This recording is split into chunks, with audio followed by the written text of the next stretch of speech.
Thank you for doing that. Hi, YouTube. Also joining us, as always, from the great state of Tennessee, David Mann. Yeah, Tennessee. Is it nice and warm there? It was cold. But home said it was like 30-something degrees. Oh, that's which cool. is bad. It was only 50. It was like mid-50s today. It's 45 right now. I can handle that. South Dakota, we had snow last Wednesday. We're supposed to have snow this Wednesday again also. So good times for South Dakota. Yeah. What? Weather, small talk. Let's get into it. Josh, give us some housekeeping tips. Listen. All right, so here's what you want to do. You want to grab that rag. You want to spray it real good with some Windex. Then you want to rub I would prefer a chamois on your windows. Yeah, microfiber, if you will. Yeah. Those are a little more high-end, though. So, no, hey, everyone. And, microfibrous clothica. There you go. Yeah, that's the Latin. So this is the South Dakota Gamer Podcast, and we are very happy everyone tuned in that is tuning in.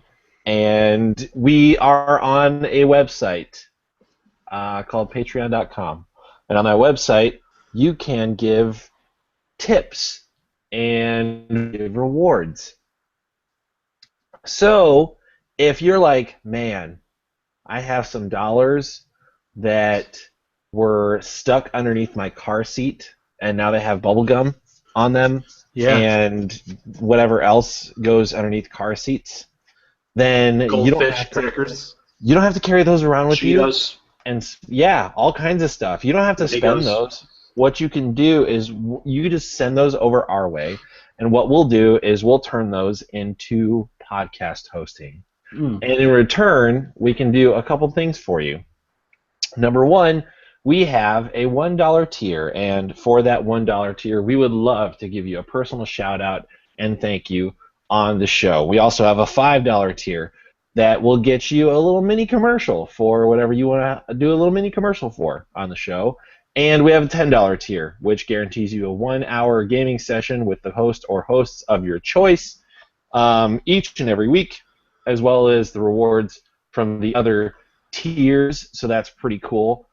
Speaking of which, we have a little mini commercial that we have all locked and loaded to do, and that is for EastCoastCandleCo.com, where they provide hand-poured soy candles that smell real good when you burn them.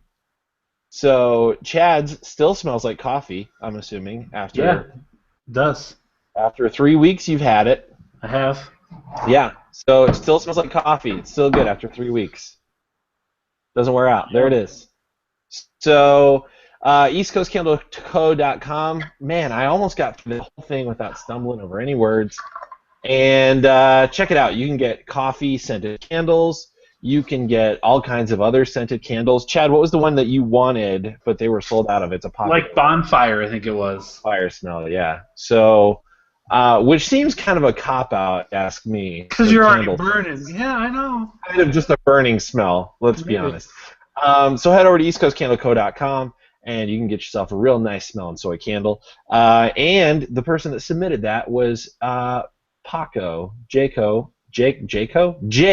a.k.a. Paco Steele, who is a Patreon supporter at the $10 tier. As well, we have Mr. Evan Steele at the $5 tier, who doesn't have a commercial for anything, our first Patreon supporter, as it happens, and he just said, here's my $5 that I found under my car seat. Turn in this into podcast hosting, and we said we will. And we also have another person on the $10 tier, Miss Cecilia Anna Maria Choi, who smells fantastic also. That's not really so I give her a new one just about every day. Okay. And the people that we need to recognize, guys, we're also on Facebook.com/South Dakota Gamer. Head over there and give us a like. Tell your friends about us. Share our page. Comment on a post. Write on our wall. Whatever you want to do over there, go ahead and do it. It's a free country. Yeah. You can do things on social media. That's fine. Also, if you want to give us a rate on iTunes, which we were talking giveaway about what to do with iTunes ratings, so keep your ears open for that. And also, we have T-shirts. If you head to southdakotagamer.com/apparel, you can check out our southdakotagamer.com/apparel-related T-shirts. Nailed it. Nailed it. Getting better. I'm hesitant to say real good because last time that backfired. It wasn't real good. This time was better, I feel like, but still not real good. Nailed it. Yeah. We'll say that. Sure. All right, well, let's get into some video game stuff.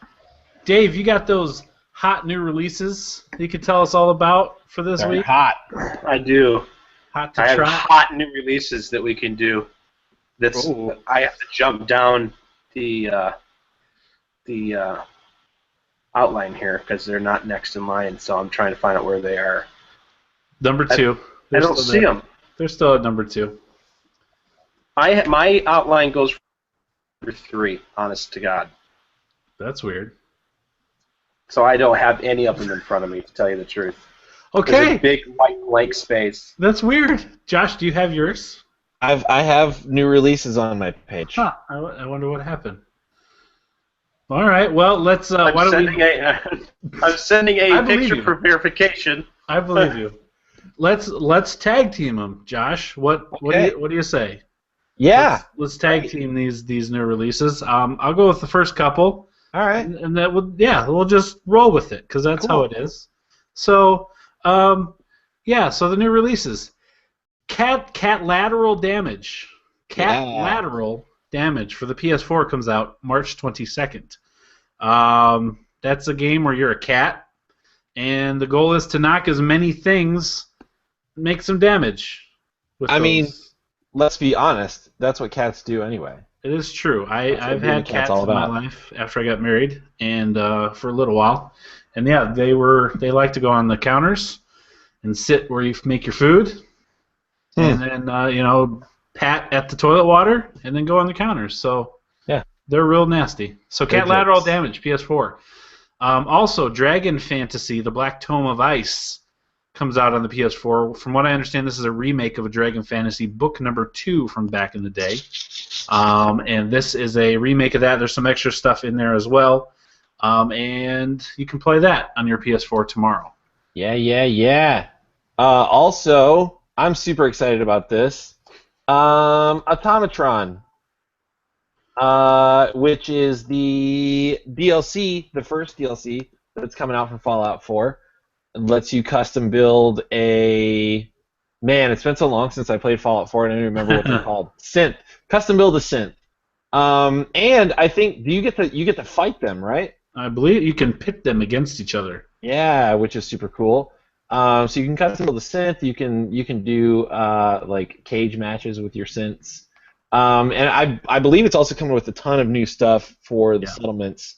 And all that stuff too, and maybe some new like gun mods and stuff. I think I saw some new mods and stuff. So I'm pretty excited about that. That's what's going to get me back into Fallout. I will be playing Fallout again. Also for the PS, so that's for the all versions of the Fallout 4. For the PS4, we've got Republic, which sounds interesting. And my internet's slow. I was looking up what it was. Wait, I got it. Okay. So it's apparently tied to the same developers that developed Metal Gear Solid, Halo, Fear. Developed over 5 years by industry veterans, Metal Gear Solid, Halo, Fear, and fully realized in Unity 5, Republic is a thrilling and topical stealth action game that explores the perils of government surveillance in the internet age. That sounds pretty cool, and the screenshots are also cool. So, all right, I might be checking that out. Cool. What else, Dave? You can also find Trackmania Turbo for the Xbox One, PS4, and PC, as well as 101 Ways to Die for the same platforms, and then Lichdom Battle Mage, Xbox One and PS4. Or is it live? No, yeah, I believe you're right. I think it's Lichdom, yeah. And then also, last but not least, for the PS4, the PS Vita, and the PC, it's Day of the Tentacle Special Edition.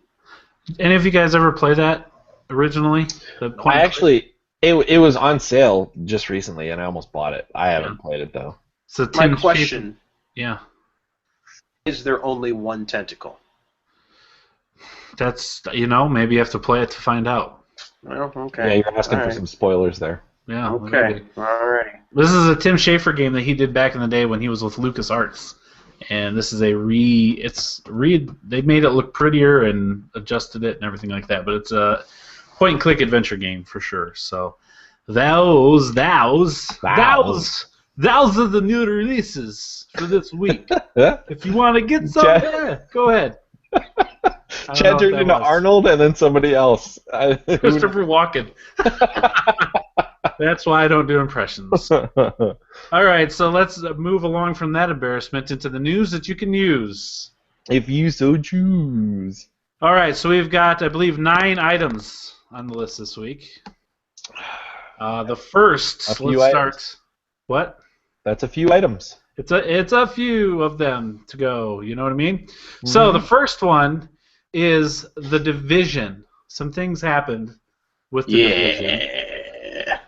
We talked about last week it being the fastest-selling day one release for Ubisoft, and now we're going to find after the first week, it is the fastest, best-selling new IP ever of all video games. Pretty cool. $330 million in its first 5 days. Cool. So obviously, Grand Theft Auto 5 games like that, Call of Duty outdo that in 5 days. But for a brand new IP, it's the fastest and best-selling one. It is when you go on the Xbox, you can go to the store and it'll show you the most popular games. And for months and months and months, basically since it came out, it's been Black Ops 3. As of earlier today is Monday at the time of this recording. This weekend, that changed down to number 2, and number 1 became The Division. So if you go by that, which I don't know how accurate that is per se, but it's the most popular game on the Xbox One at the moment. We talked a little bit about it over text thread earlier this last week, but the reviews are mixed as far as the critically acclaimed. When you go to Metacritic, it's got an 81, which is pretty good. And I just kind of took some of the big guys. We've got a couple 8s from Game Informer, Giant Bomb, and GameSpot. There you go. Polygon gave it a 7, and then IGN gave it a 6.7. Which I know, Dave, you read his review. Did you get a chance to read that article? I didn't. No? I read all of it. Okay. I read it. He makes some valid points for sure. And we'll talk about that when we get into the games that we've played this week. But I told Josh, Dave, before we started, that's all I really want to do right now. I just want to, literally, I would say, all right, that's it, and go play The Division for a couple hours because I just can't get enough of that game. Are you playing tonight? Not tonight. I will be playing tomorrow. Okay. So, but yeah, that's all I want to do is to catch up with you. The Division. I'm level 17 now, so. Gosh. Sorry. I'll make that up. I started another character too at level 5. I have found out. I won't steal from the future. Number 2, Sony VR. So GDC was this past week, Game Developers Conference in San Francisco. A lot of things happen there that don't necessarily pertain to us. A lot of the developers get together and try to help each other out, tips and things of that nature. But Sony also did a quasi-press conference where they released the Sony VR's release date and price. So those two things are $400, $399. And I don't know if there's an exact date, but it's in October of 2016 is when it'll be released for $399. Yeah. Now, that $399 includes the VR headset, the little box that it goes to, and that's it. Nothing else. Nothing else. So, in order to use this Sony VR, you also must have the PlayStation Eye, which is the camera, so it can position you, and 2 Move controllers, basically the Wiimotes for the PlayStation, with little wands, little bulbs on the end of them. So you need those things as well. From what I've kind of looked and seen, The PlayStation Eye is right around 50, 45 to 50. The Move controller is about $25 a piece.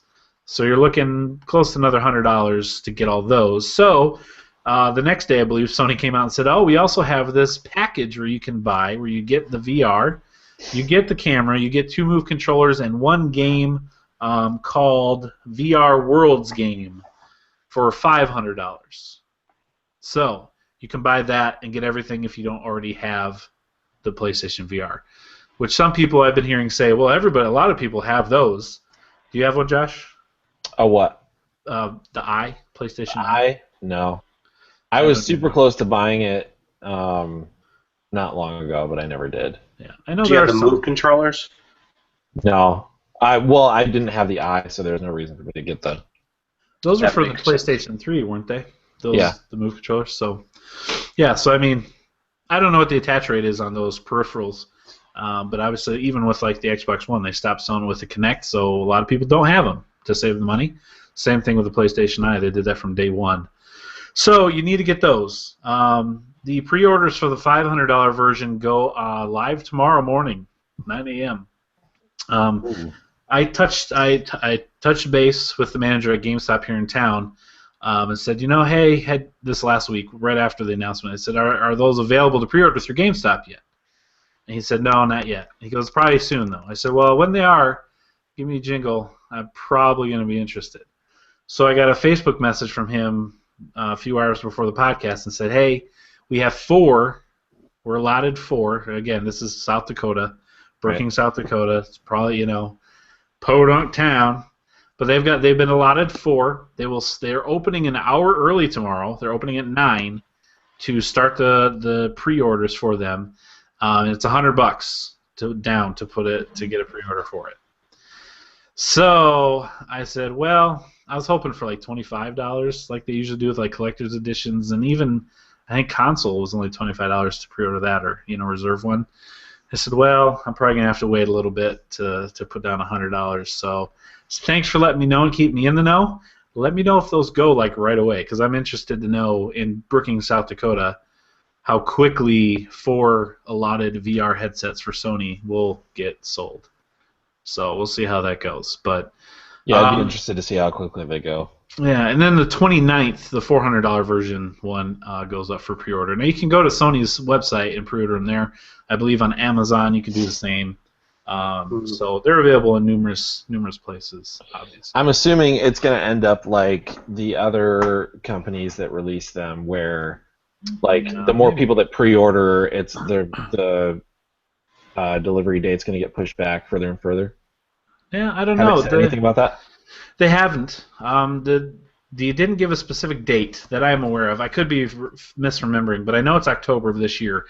I would have a hard time seeing Sony because, again, we're not dealing with PC things. We're dealing with a console that its customers are used to a date and getting it on that date. Right. I don't think that they will do Windows like the Rift and the Vive have, where you get a certain amount. Different audience.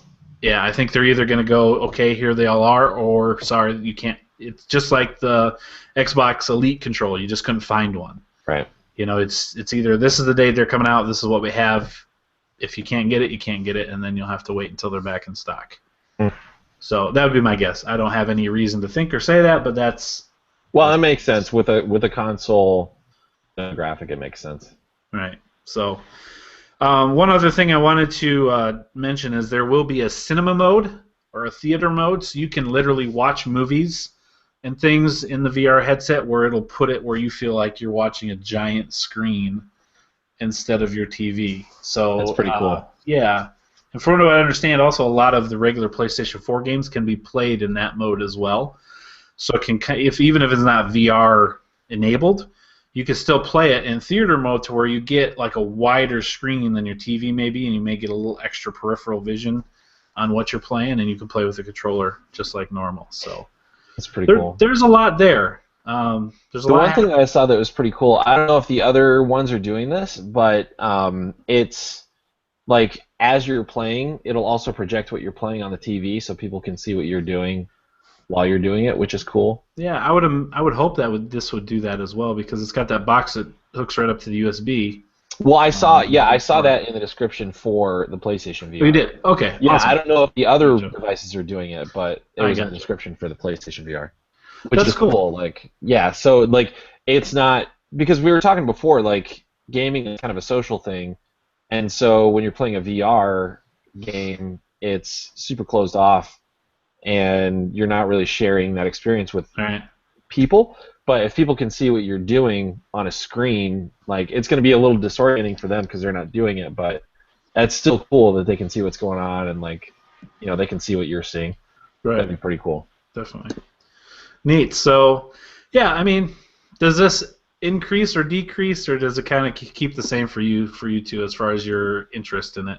I mean, obviously, Josh, you have a PS4 already. Dave, you do not, so that adds another, $300 onto that investment for you, Dave. But does that price point make you go, oh, maybe I would, or are you just kind of the same? It makes it feel a lot more accessible to me. Are you interested anymore because of that, or no? Yeah. Yeah. Yeah. The fact that I don't have to have like a super crazy awesome PC. Yeah. And like PC gaming is so much more complicated anyway. Like there's drivers and like video cards and blah blah blah whatever, and there's all this stuff to keep up with. And if the fact that it's attached to a console, whether it's Xbox or PlayStation, doesn't matter. Like it's attached to a console, so it's a plug and play device. And yeah, the fact that it's priced at $399 or $499 versus $599 or $799 or whatever. Plus your PC. Right. Yeah, exactly. Plus the PC, like it's a lot more accessible. And definitely not right away, but maybe like a year or two down the road, I could see myself looking into it. I try to temper my excitement, and that $100 down helped temper my excitement. But I'd probably be wise to wait a little bit and just see if there are games there. Like, they haven't said that No Man's Sky is going to be a VR game. And if that were for sure, I'd probably be a little more interested even more so. It'd give me something to do for sure other than just some tech demos and things like that. Yeah, I know people keep saying it, but I can't imagine that game releasing and them not doing it on VR. But we could be way off about that. How about you, Dave? If I ever get a VR, it would be this one. Yeah. I mean, I don't have a PlayStation 4, and I would buy that. Well, I would have to have it anyways, so it would still cost me. Yeah, you're still $700. Right. Because I have to buy the eye and the Move controller, so I'd have to get the $500 package. Plus, I have to have an Xbox 4 or a PlayStation 4. So, I mean, if I get one. Right now, the only thing about VR that interests me, I mean, I would find it interesting to play the games, obviously. That would be cool. But honestly, the most interesting to me is the cinema mode. Like, I love watching movies, and I've always wanted something that can, I mean, I would always prefer to watch everything in the cinema. Yeah. Like, I like sitting in the theater. It's not necessarily everyone else, because I enjoy going to the theater when I'm the only one in the whole room. Which has happened before. I just love seeing it on the big screen and the sound. So if I'm watching a movie where they give me the perception that I'm doing that, and I can wear like a headset to where it still gives me the same, whatever. Or even if I have surround sound in my house in the subwoofer or something, that's still really appealing to me. Yeah. I am interested in the immersiveness in the games, but I think. I mean, until I play it, until I test drive one of these, I'm still skeptical that I won't want to be doing just sitting in my couch or chair, normal play, and playing like that for a long time. Yeah. I still want to get a PS4 because I'm very interested in playing through the Uncharted games again, and then playing Uncharted 4. I'm assuming there will be The Last of Us 2, which is one of my favorite games ever. Right. And so, as of right now, there's 2 games I really want to play on PlayStation 4. So, to have a PlayStation 4 would be nice for me as a gamer just to have it. Sure. There's nothing saying you have to have a PlayStation 4 to me. I'm in the same boat. Mine's, I have my PlayStation 4 and my Xbox One, and if there's a game that's on both, I play on Xbox One. You know, it's just that's kind of the way I fall. And the PlayStation will be used for Uncharted 4 when that comes out in May, and you know, things like that. But it would be cool for that to me to have that cinema mode. Yeah. I mean, I just think that's cool. But yeah, $700. It's a lot of money. Whatever, $600-700, whatever it is. Yeah, it's a lot of moolah. All right. Comfort's going to have a lot to do with it too. How comfortable this thing is. How long can you wear it? Right. Yeah. Because you know, say what you will about people that sit and game for 3-4 hours at a time or even longer. 8 or 9. Right. Yeah. But like, are you going to be able to do that with one of these VR headsets? Like both like physical comfort. Yeah. And then, like, what's going to be for that long? See, how do we know? Does it say in the specs the weight of this thing? That's on your face? It might. From what I've heard people say that have worn all of them, that the PlayStation one is the most comfortable because it rests on your forehead more than your face. Like the Oculus and the Vive supposedly rest more on your face. I was reading an article about a guy that wears glasses. He was talking because I do. He's talking about specifically in regards to glasses, and it was much more comfortable with the VR because it rested more on his forehead versus, you know, smacked like a goggle. This is what I think about when it comes to a long term. Is most of those people that say it's comfortable, they haven't been doing it for hours at a time. They're just going in there testing it for within an hour. Mm-hmm. That's not to say that it's not going to be comfortable. I'm sure there are people that it's just their job to figure that out. But just for me, like for example, it's really the placement of my TV. I have my TV on a TV stand that I bought and assembled from Walmart or Target, $50 or something, and I've got a 43-inch television or something like that that's sitting on it. Now it's not mounted on my wall. Right. And when I look at it, I can tell. Like when I stand up, my picture looks a little bit clearer than when I'm sitting straight looking at it. Sure, yeah. So if it was at my wall, it'd probably be better. And the way that I sit and I game, I'm usually sitting like this. Yeah. To where my neck is like this. So if I'm sitting up like I'm supposed to and don't move my neck, I'd be like this. Right. So after hours and hours, I feel it in my you get sore. I'm doing. And when you have something on your face, even if it's resting up here, the gravity is going to be pulling your neck like this. And I think about that for hours and hours and hours and hours and hours. That's a good point. If it's going to affect the muscle, because it might not be that heavy, but even an extra, half a pound or whatever is eventually, you're going to feel that. You're going to have to feel it. So I'm just wondering how. Yeah, we played the Division. How that works. What night was it? Was it Thursday night last week? Yeah. I think we got started by 8:39. I quit at 4 a.m. Wow. Yeah. That's like a full-time day job, 9 to 4. Yeah. No lunch break there. I played a game that long. Am I going to wear one? That's crazy. 2, am I going to wear a headset for 7 hours? Yeah. Don't know. That's one of the questions.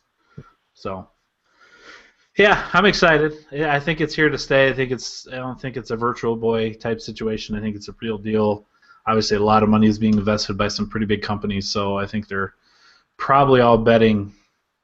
The way that it's being handled, the way it's being handled this time around seems like it's a permanent, serious thing. Yeah. And not just a novelty. Yeah. Like I say, I like to be on board early, and I'm excited, but we'll see how it goes. All right, moving along. Speaking of Uncharted 4, Uncharted 4 has gone gold this past week. Just to jump ahead for kind of a segue, even though we're done talking about that. Finally, we know it will not be delayed again. They sent it off early to the factories to make mass quantities of this disc to give a reason for the delay to May in the first point. So it's been shipped. They're doing lots of manufacturing of discs and boxes, and so that they're ready for May. So there you go. No more delays on that. Next, number 3, which is now number 4, Miitomo is Nintendo's first mobile, air quotes, game. It's only available in Japan at the moment, and we know, Oh man, I was just about to look it up too. Yeah, I already tried. We talked about Nintendo going to mobile in the past on the podcast, and how we thought that was probably a good idea. This is I did air quotes game because it's more of like a social website, social app than an actual game where there's playing of any kind. But in the first 2 days, it has become Japan's #1 app downloaded. It's free to download. It become Japan's #1 app, period, across all apps of any kind in the first 2 days. And this is the one that links to my Nintendo account, right? Yep. It brings over your Mii, or you can update it and change it, but it brings your Mii over, and then you can connect it to Twitter and Facebook, and it'll bring your friends in as well. And listening to a few people talk about it, it's basically Twitter and Facebook, but in Nintendo's version of it, with your Miis. So you can respond to your friends' Miis, ask them questions. They give you a survey at the beginning and ask you a bunch of questions. And then you can see how your friends responded to those questions. You can talk about it.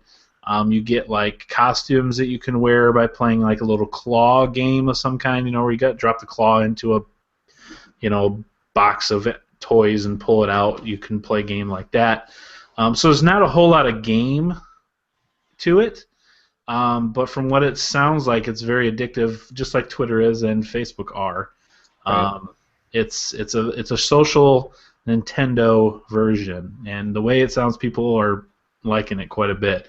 I didn't find or look that hard for a North America release date, but I do believe it's this year sometime. So there is an English version in Japan, so somehow you're Isaac Ali and can download Japanese apps. You can go ahead and do that and still get it in English.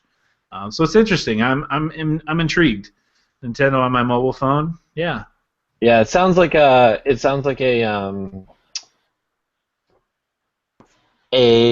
like toe in the water. Yeah. To be like, how's stuff like this gonna fare? Like maybe not a game in the traditional sense, maybe more of a social network or whatever it is. Like until I see it, I wouldn't know. But yeah, it seems like a toe in the water. Like how are people gonna react to connecting their Nintendo account to a mobile device and like so far, your social media people accounts and all over it. Yeah. #1 I don't app. know, And they're big. I'm interested. Japanese people are real big. I mean, even more so, I would say, than Americans on the mobile stuff and the handheld. Yeah. So if it's their #1 app in 2 days, it's a good sign. So yeah. All right, number next. Oops, scrolling down too far on the outline. Cliff Bleszinski. Heard of that guy before? Sure. He's one of the co-creators of Gears of War, that old game. He has a new game called Lawmaker, with his Blue Street Boss Key. Boss Key is his company. It was going to be a free to play shooter on the PC, and at GDC they came out and said, no, we're actually not going to do a free to play game. It's now $60 a pop because we didn't want to do any microtransactions. We thought that inhibited the gameplay. We decided to change it to pay to play. They also changed the art style a little bit, and then they also said this is a Steam exclusive game. You don't see that often. Yeah. What do you think about that? Yeah, so there you go. Not a whole lot. Yeah, apparently. Yeah. Personally. So Lawmakers, it supposedly is a pretty good game. I'm sure it's real good. Fortunately, my PC, I'm sure will not play it properly, so I doubt I will be getting that game, unfortunately. All right, moving on to another shooter that we all know and maybe love. Destiny. Remember that game? Mm-hmm. That old chestnut. They're doing a new update in April, on the 12th to be exact. It's free for all people that already own The Taken King, which was the paid expansion that came out last fall. It brings a lot of new things to the game. New PvE challenges, new updated gear, new quests, a strike called the Blighted Chalice Strike, increasing the light level supposedly significantly. Also adds new sandbox and crucible updates. and new gear and things like that, free to anybody that has already purchased or owns the Taken King in April. So that's a pretty big, juicy, scrumptious addition for free to all you Destiny players. We need to hear from Ryland and see how he's faring in the Destiny world these days. See if he's latched onto the Division at all. But that game is still going strong. Lots of people playing it. From what I understand, the Division did outsell Destiny in this first week. I think we mentioned that last week, Josh. You're wondering how they did. Obviously, being the fastest-selling IP for the Division, that outsold Destiny, but I think it was real close. So you wonder how many Destiny players are playing the Division now as well, or instead. I did read something that said that server loads went down on Destiny when Division launched. Makes sense. So people are coming over from Destiny to the Division, it would seem. And now with the update, you wonder if the hardcore guys will mosey on back. Yeah, I would imagine. As former Destiny players, does that update make you want to go back and play it, or are you still locked into the Division? Well, I got the Taken King myself, and I never finished that, if that tells you anything. That's a buddy of mine said the same thing. Not because it wasn't good. I just didn't have anyone to play with at the time, and I don't know. It just didn't work. And I didn't buy it right away. Do you feel like the fatal flaw for Destiny is the fact that you rely so much on playing with other people versus when you want to or when the opportunity hits, like to be able to play it by yourself? Do you feel like it would benefit from an option like that? Kind of like, from what I understand, the Division, like matchmaking or whatever. You can play by yourself or get matched with other people, versus in Destiny, like you're pretty much locked into having to play with other people if you want to do most of the meaningful things. Yeah, kind of for me. I think a little bit. Although there isn't a whole lot of story in the Division, I mean there is. There's a lot more than there is in Destiny, at least that I've experienced. So I think that's part of it for me. Playing it alone, I need a reason to feel like I'm compelled to be in this world. Whereas with Destiny, a lot of it's just go get this, go get that, level yourself up, which that's a good thing too to have that loot grind, but it didn't get its hooks in me as much. And I think if I had had a group that we played with all the time, I probably definitely played that a lot more. Yeah, I feel the same way. That's the reason. I don't even own the Taken King. And that's because I stopped playing Destiny not long into it. I was excited about it, I really was, but I never got hooked into a good group, and it probably has more to do with the fact that at that time when it came out, I was working 2 jobs and I was extremely busy, and I nothing lined up with anyone else's schedule. So, whereas a game that we're gonna, the Division, for example, that we're talking about in a little bit, it's a lot easier, in my opinion, to play by yourself. Yeah, than definitely. Destiny. Not that you can't play Destiny by yourself. Obviously, you can, but yeah, for me, it was easier. Agreed. All right, moving on. Telltale unveiled a little more information about their Batman game that they're doing. So we got a release time frame, at least summer of 2016. It's coming out. They also did say they're doing a new game engine, which Telltale has needed desperately for a very long time. So that's fantastic. That's probably of all the news about this, that's like the best news I think I've heard. I did not know that this happened until I read it on the outline, and it made me very excited. Yeah. Just the fact that there's more info, that it's coming out relatively soon, and the new game engine is a big deal. I mean, that's the most, to me. I love all of the Telltale games. I love the art style, all of that stuff. My most frustrating thing is how much the game freeze up and stop, and it got really annoying, but then it got super frustrating when it would actually affect my time decisions that you have to make within a certain time. Yep. So this is very needed for them, so that's a good bit of info. Absolutely. And then a little bit they gave about the actual game, the Batman part, is that you're actually going to make choices, like Telltale games are, as Bruce Wayne, that affect Batman. So you'll be Bruce Wayne during the day and go through his life the way it sounds. You'll have to make choices, interact with certain individuals, make alliances, things like that. And those choices will affect what happens when you play as Batman at night. So it may affect the villains that are out, the type of villains that are out, and then how you interact with the nighttime version when you're Batman can affect your life as Bruce during the day as well. So from what I understand, it's not tied to any movie. It's not tied to the comics. It's its own world, own thing. If anything, they're taking some of the art direction from the comic style, but it isn't going to be the Bruce Wayne or Batman from the New 52. It's not, the Batman from the Batman trilogy. It's not the Ben Affleck Batman. It has nothing to do with any other Batman, which I think is probably a smart move. Mm-hmm. Gives them a lot of more creative freedom. A lot of more lots. Yes, it does. A lot more creative abilities. Yeah, man. I'm interested in this. It's a buy immediately, I think, for me.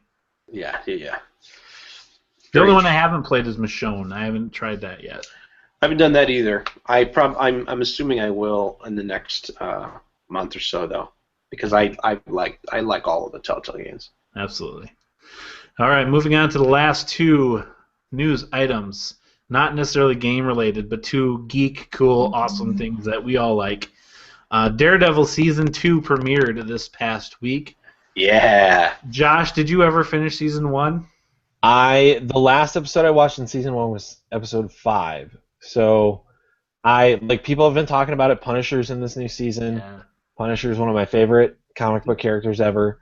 So, I will get caught up. Did you just fall off because of time? It's the reason I stopped watching that show is that it's hard for me to just sit and watch TV. I feel like I need to be doing something else, and that's a show that you can't. Yeah, you want to do that and watch something else. You have to. No Twitter scrolling while watching. Yeah. Yeah. So I just need to block out time when that's all I can do. Yeah, I agree that you need to. This I was super impressed with the first season. It is one of those shows that just sunk its teeth into me from the beginning, and I binge watched it. I couldn't wait for the second season. I really liked it. This second season, though, I got to tell you, is without going into any spoilers, everybody knows the Punisher's in it. Right. There is another character that's in this series too that a lot of people that are up to date obviously know about. Or I guess everybody could be finished with it now. I'm not finished with it. What episode are you on? I'm about to watch 8. Okay. I think there's 13. Yeah. So are you finished with it, Chad? No, I'm on 5. Okay. Well, first of all, the Punisher, obviously, it's a sort of origin story with him. I mean, they're introducing him as if you don't know who he is. Right. But he's very good. I think it's very ironic that he sounds like Rick Grimes from The Walking Dead. Oh, really? Which is ironic because But when I hear him talk, it sounds like he's channeling that character. That's funny. Which is side by side with each other for what 2? Yeah. The 2 seasons. I think so. But and then. He's not just his character, but the whole story of the Punisher and how he plays a role in Hell's Kitchen and with the Matt Murdock and the Murdock. I can't remember Foggy's last name, Nelson. But yeah, their team, and maybe it's a spoiler. If it is, it's a minor spoiler. But I room movies and television.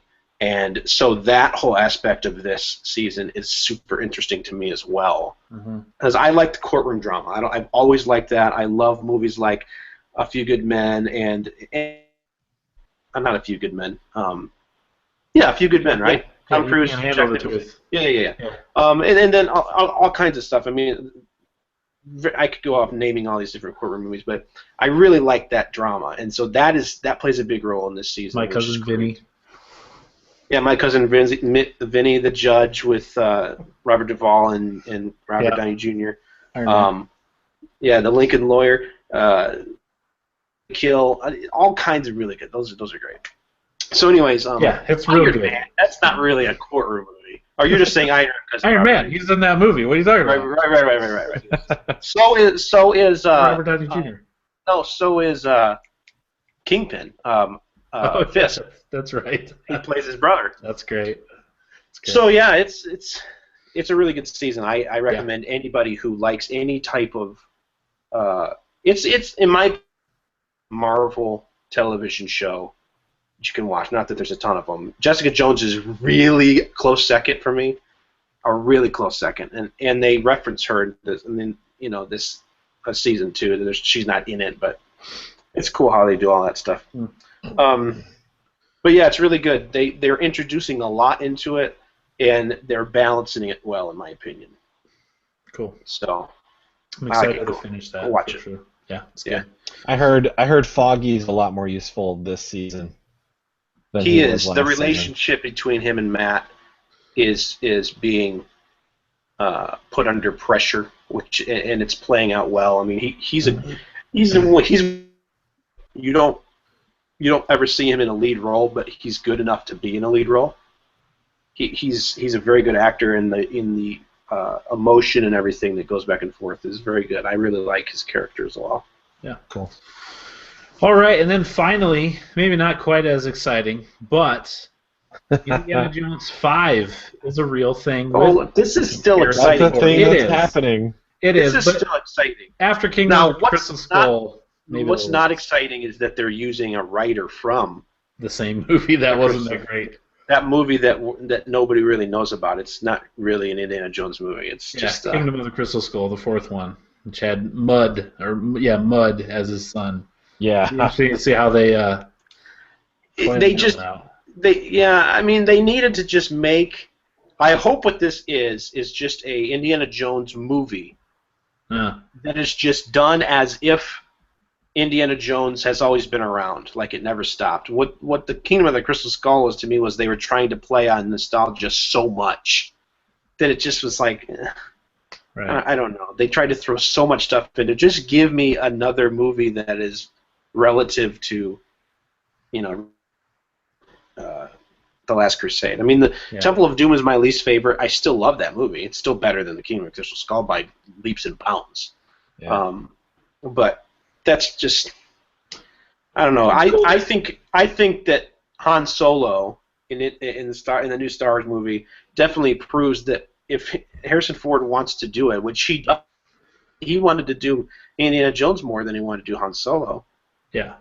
So let's hope that's that the cool thing about puts himself into it. They got him to do it. Obviously, if you don't have him, kind of loses its own. The people complained that he just showed up for Indiana Jones, Kingdom of the Crystal Skull, and that he wasn't. I mean, I'm a huge Harrison Ford fan, so I didn't see it like that. I saw the movie as not being my favorite movie by any means. Right. But I still enjoyed it. I just didn't like some of the things that were done in it. Yeah. But I still have high hopes for a movie like this.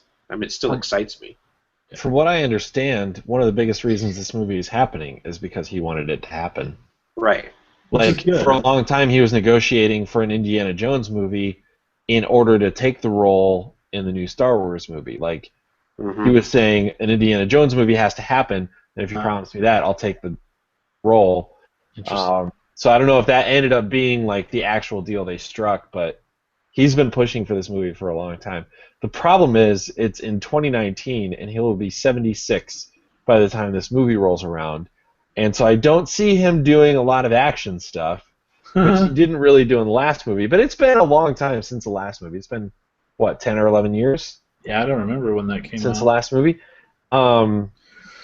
So, I don't know, man. It would seem that they're going to have somebody else in the movie to provide the action, or Harrison Ford is going to be a lot more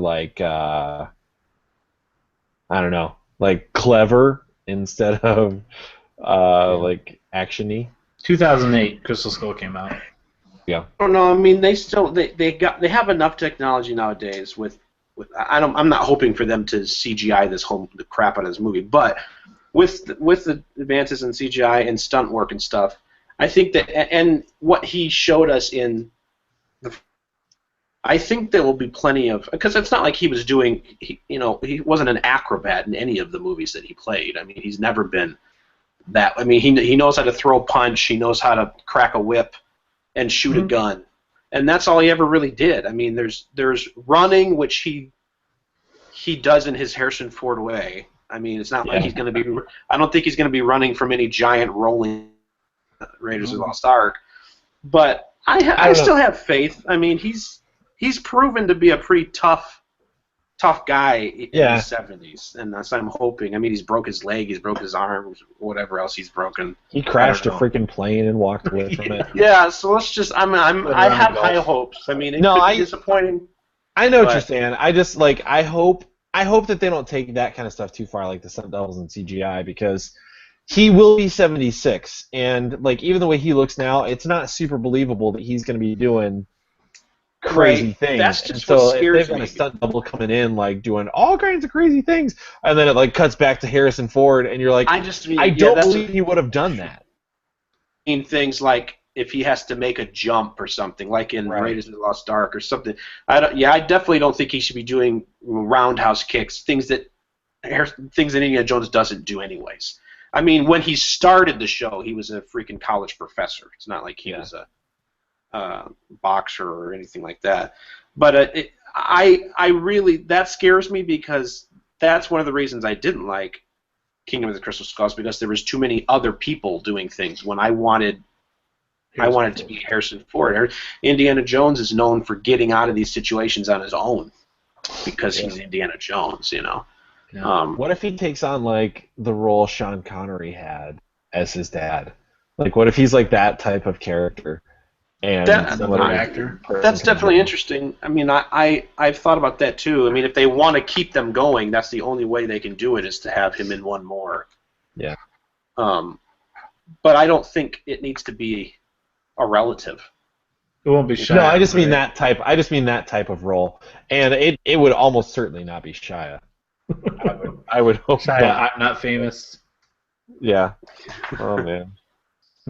All right. Has he finished his elevator thing? Did you guys hear about the elevator? I think that was only wasn't it a couple days or within a week or something? I don't remember. I did read about it. It was like a thing where he was riding an elevator all day long every day for on a college campus or something. But he wasn't really, because he was still getting to leave to use the restroom and eat. So it was basically just him riding the elevator up and down with people for a few hours. It's weird. It's weird. He's weird. Whatever. It's art. If that's what you're into, I guess I should. Right on. But all right. So that does it for the news that you can use. We've switched up the order of our outline this week. Here we are towards the end. We're going to get into our topic and our Game Scoops 20 questions. But first, we got to talk about what we've been playing lately, guys. We do that. That's something we do, is we talk about what we've played, and we tell the listeners what we thought about it, so they can decide for themselves and talk with us about what they played. So, without further ado, Joshua, I really wasn't sure what you played this week, so I put Broforce ? But maybe you're done with that one. And you were wrong. Oh, yeah. Actually, I didn't jump back into Broforce this week because a couple other things kind of caught my interest. So I've been playing Rocket League a little more. I played last night with all of the Steel Brothers. How many of them are there? You know what? I don't even know if that's true. There may be more of their clan than I even know. I played some of them at least. Yeah, I played with Paco, Evan, and Jordan, who they call 2%. So I don't know where these things come from. Paco 2%. What is Evan? Does Evan have that's what I was going to say. What's Evan's nickname? Evan usually goes by his PSN, generally accepted. So you've got Jake, a.k.a. Paco, a.k.a. Surveillance. You have 2%, who is also 2% of the PlayStation Network. And then you have Evan, who is generally accepted on the PlayStation Network. So we played 2-on-2 because, unfortunately, I've never run into this because I've never had a group of 4 people trying to play Rocket League, but you can't play 4v4 in competitive mode. No. So we played 2v2, some private matches. and it was fun. It's really fun. Like when you like it's all people you know, and you can all hear each other talking. Both sides. It's really cool. So we did that last night, and then yesterday I also played, and then we played a little bit today actually before the podcast. And then yesterday and today, yesterday I found a couple like really cheap. Okay, well let me say this first. I had downloaded DC Universe Online a while back. I haven't jumped into it. I didn't super care for it the last time I played it, which was way back on PlayStation 3. And Greg Miller's been talking about how he got to voice Superboy for DC Universe Online. Right. So I jumped into it, created a character, and I'm pretty proud of him. He's very Spawn inspired. He looks almost exactly like Spawn. That's cool. Yeah, it's pretty cool. So I was playing it a little bit. I did a couple missions and stuff like that. It's still not something I see myself spending a ton of time with, but it's pretty fun. And then I found two really cheap games. Like one was $1.50, one was 99 cents or something like that. One's called Home, and it's a very pixel art suspense mystery horror type game. Side scroller, and like you start off in this house that turns out to not be your house, and you're going through picking things up and looking at things and trying to piece together a story. And it was great right up until the end, and then it basically lets you decide what the story actually is. So like as you're going through the game, it's being narrated by this person. It's like, I was at such and such a place, and I did this, and I did that. So when you go to pick up an item, it'll say, did I keep the knife? Did I keep the gun? And you can say yes or no, and so then you will keep that item or not keep that item. And so then at the end of the game, it says stuff like, do I think that my wife this, or do I think that this person that? And if you say yes or no, then like you're basically deciding what the story is that happened. So I wasn't sure that I liked that, because like I would rather there be a story and I discover it than like the game's basically just handing me an ending. Like whatever you want it to be is the ending. Sure. But it's a pretty cool game. There's some stuff that I definitely miss. Like there's some trophies that I definitely missed. No platinum trophy, but there's some trophies that I definitely missed playing the game, and it doesn't take too long to go through, so I'll probably go back and grab those. And then the other one that I picked up was called the Swapper, and it's a very atmospheric puzzle platformer, also kind of horror suspense mystery type game. I'm still actually trying to piece together the story, and I've played a lot of it so far. It also doesn't take too long to get through, but you are like an astronaut basically, and you're making your way through this space station, and you pick up this device called the Swapper. And so what it does is it's got two functions, at least so far. You can spawn clones anywhere within like a line of sight. And then you can also swap to that clone, so you're controlling that one instead of the one you start off controlling. So you've got yourself plus 4 clones that you can have active at any given time, and you can, as long as you have a line of sight, like you can swap between those, controlling them. And the puzzle comes in to where like you have to find ways to get around things, or you have to find ways to collect these orbs that power these consoles to unlock the next area to like move along. So you're putting together this story, and it's weird, but it's really cool. Like there's nobody else on the space station except for this one other lady, and something terrible happened and you're piecing it together, but it has to do with like sentient rocks, like their life forms, and they're telepathic, and also apparently kind of dangerous. Worst kind of rocks ever. Right. So it's pretty cool. Like it sounds really weird, and it is, but it's pretty cool. Like last night, I was playing, and Cecilia was right next to me, and I was like, "Help me figure this out." And we're both like staring at this, and it's kind of like The Witness. Like when you finally figure out what the solution is, you feel stupid that it took you that long. but you also feel like a genius that you figured it out. And so like we'll be staring at like a puzzle for a long time and trying all these different things, and finally figure out like the solution. It's super easy and simple, and then it introduces other gameplay elements, like there are lights that your swapper won't work in certain color lights, and so you have to like it'll have different effects on what your swapper can do. So then you have to figure out how to get around those lights, or like sometimes there'll be switches to shut them off, and so it's really a game, definitely worth $1.50 or 99 cents or whatever I paid for it. The other one too, the other one takes about an hour and a half to go through. It's called Home. It was a lot of fun. So I played those two, and then I downloaded last night. Been playing The Escapists on my computer. And Dave, how far did you say you made it? Like, did you make it out of a couple prisons or just the first one? Yeah, I made it out of a couple. I can't. The first one is sort of a tutorial, and it's super easy. I played the tutorial one, so like I'm on the actual prison. Okay, I made it out of the second one. Okay. And I may have made it out of the third one.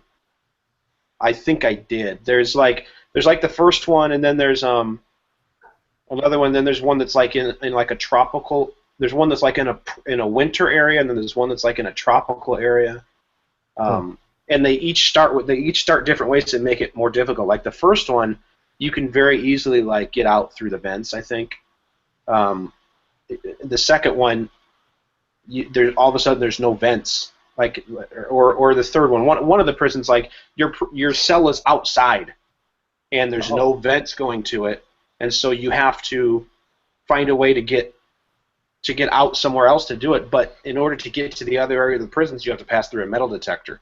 So anything you find that's contraband, you can't just walk out. You have to like find other things to make a contraband pouch that conceals your items as you go through the metal detector, and it only has so many uses before it wears out and you can't use it anymore. So you have to like take things out and stash them somewhere so you can go back through, and you got to keep looking. It gets really complicated. They find very clever ways to make you have to completely, like, you can't just wake up in the next prison and you're like, well, this method I use works really good. Well, they're like, surprise, you have to come up with a whole new method because we shut that down in the first moment you walk out of your cell.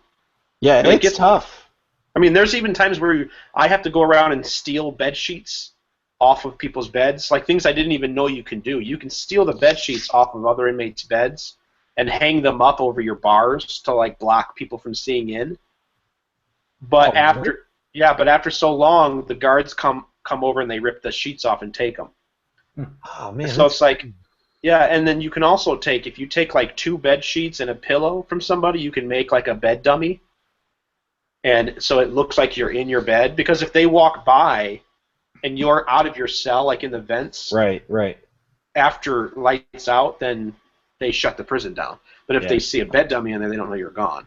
So it's like, and I didn't find this stuff out until like I was finally at a point to where I'm like, I gotta just like Google, like, because there's not enough tutorial in that. The first tutorial prison, it gives you enough to get out, but these other ones you kind of figure out all this other stuff, and the first tutorial tells you exactly what to do step for step.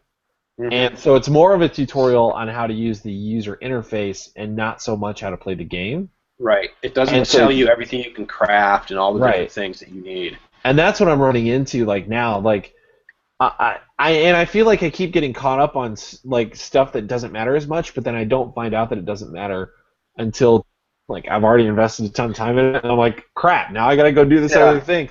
And like, so I'm like, money for doing jobs for prisoners, or like, you get money for doing your prison job, and it takes a long time to get materials. My problem is that I don't want to take all that time, so I end up getting I end up getting to a point to where all of the prisoners hate me, and every time they see me, they try to lynch me, and I'm always constantly running from everyone. And it's like, if you get to the point to where they will pick a fight with you, and the guards will still come after you. You're like, I didn't even start it. It's like real life arguing. Like, dude, he threw the punch at me. I didn't start it. Why are you chasing me? Yeah, you build running. a rep. Yeah, people are fighting you, and like you're running away, and then the guards still come after you. And then the other thing was, I started using once I figured out that your only punishment for not doing your job is to lose your job. Yeah. So then I started using my job time as free time. But then once you get into the later prisons, some of the things you need are only accessible by working a certain job. Yeah. So then it's like, crap, so I got to go to the jobs board and sign up for another job. And then if I want someone else's job, I have to like create a problem with them that keeps them from doing their job, so they lose it, and then I can go take their job. That's I did that. I went in. I wanted to work in the kitchen instead of because I was in laundry, and I stole a guard uniform. Yeah. And then I was like, okay, I don't want that job anymore. I want to go work in the kitchen. So it says like, well, maybe you should disrupt a prisoner's job if you want that job. So I just went and I kept beating the crap out of him every time. Like every time he'd go to do what he wanted, like he was supposed to do, like he'd wake up and I'd just beat him down again, and then he'd be knocked out. Like so for a whole day, like a whole job's worth of time, I did that, and then he lost his job. And then I went and applied for his job and got his job. And then every time he saw me, he would beat me up. Right. So that game is so much fun though, and it's so hard. But like, have you gotten to the point to where your tunnel is so big you have to start building braces? I haven't even started tunneling. Like, I keep getting so. What I've been doing now, like, I feel like you can't really spoil this game because it's still hard to do. Right. But like, so what I've been doing is I made a key mold of a guard's key, and then I actually made a plastic key. So you like to do that even you have to make putty, which is like a combination of two items, and one of them is hard to get. And then you have to knock a guard out, take his key, make a mold in the putty, put the key back on his person so that nobody knows what happened, run away so that you're not like right next to the guard when he wakes up and he's like, oh, you're the guy that knocked me out. You have to grab a comb and a lighter and make molten plastic, and then make a plastic key with the mold. You have to combine that with the mold, and then use the key, but you can only use the key 10 times because it's a plastic key, so it's going to wear out. So, like, I made a plastic key, and I used it once, and then they tossed my cell, and I wasn't paying attention during the morning roll call, so I didn't know that I was the one that was up for the cell. Yeah. So then they found a ton of contraband and put me in solitary for a couple of days. So I lost all of my stuff, and so then I had to go back and like start making stuff. So I haven't even started tunneling yet, and like I just got a screwdriver. Like I keep looking for screwdrivers, and like none of the guys are selling them, and the guy finally was selling a screwdriver. So I think I'm gonna try and go through the vent and like see what I can make happen there. But it's really hard, but it doesn't. Like, it's not the type of hard that discourages you from playing.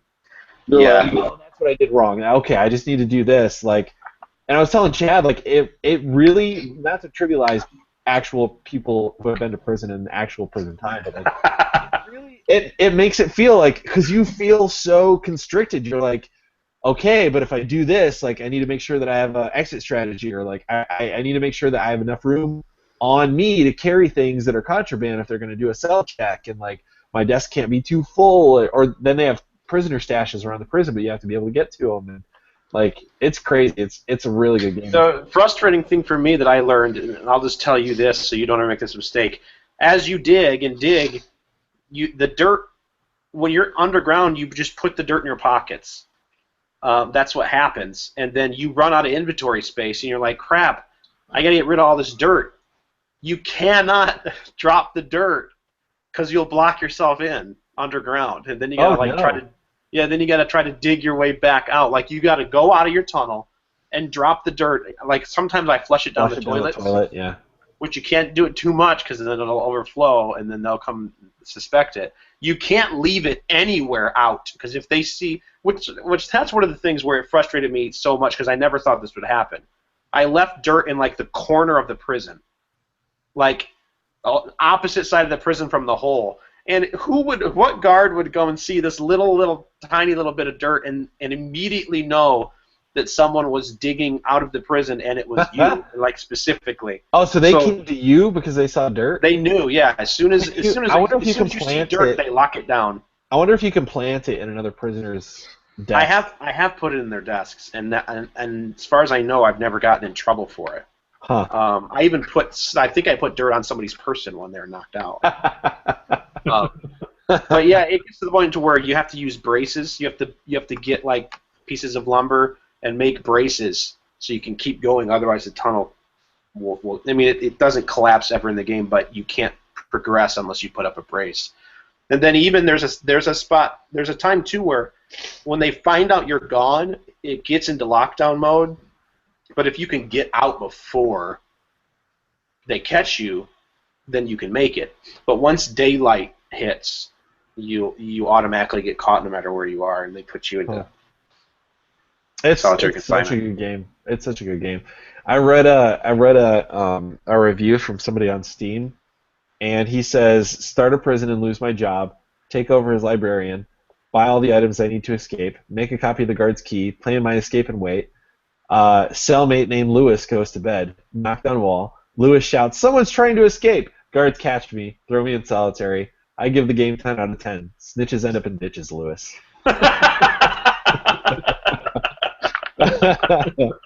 So yeah, but like that's how deep that game is. Like, I don't have a cellmate yet. Like, I'm not in that type of prison, but like, there's so much to this game, and it's crazy. It's very deceptively deep. Yeah, wait till you have a cellmate, and your cellmate's always trying to lynch you every time they see you. That sucks. That's hilarious. Oh man. So yeah, it's really good. I think that's all I've been playing. I know it sounds like a lot, but I think that's it. I think that's all I've done.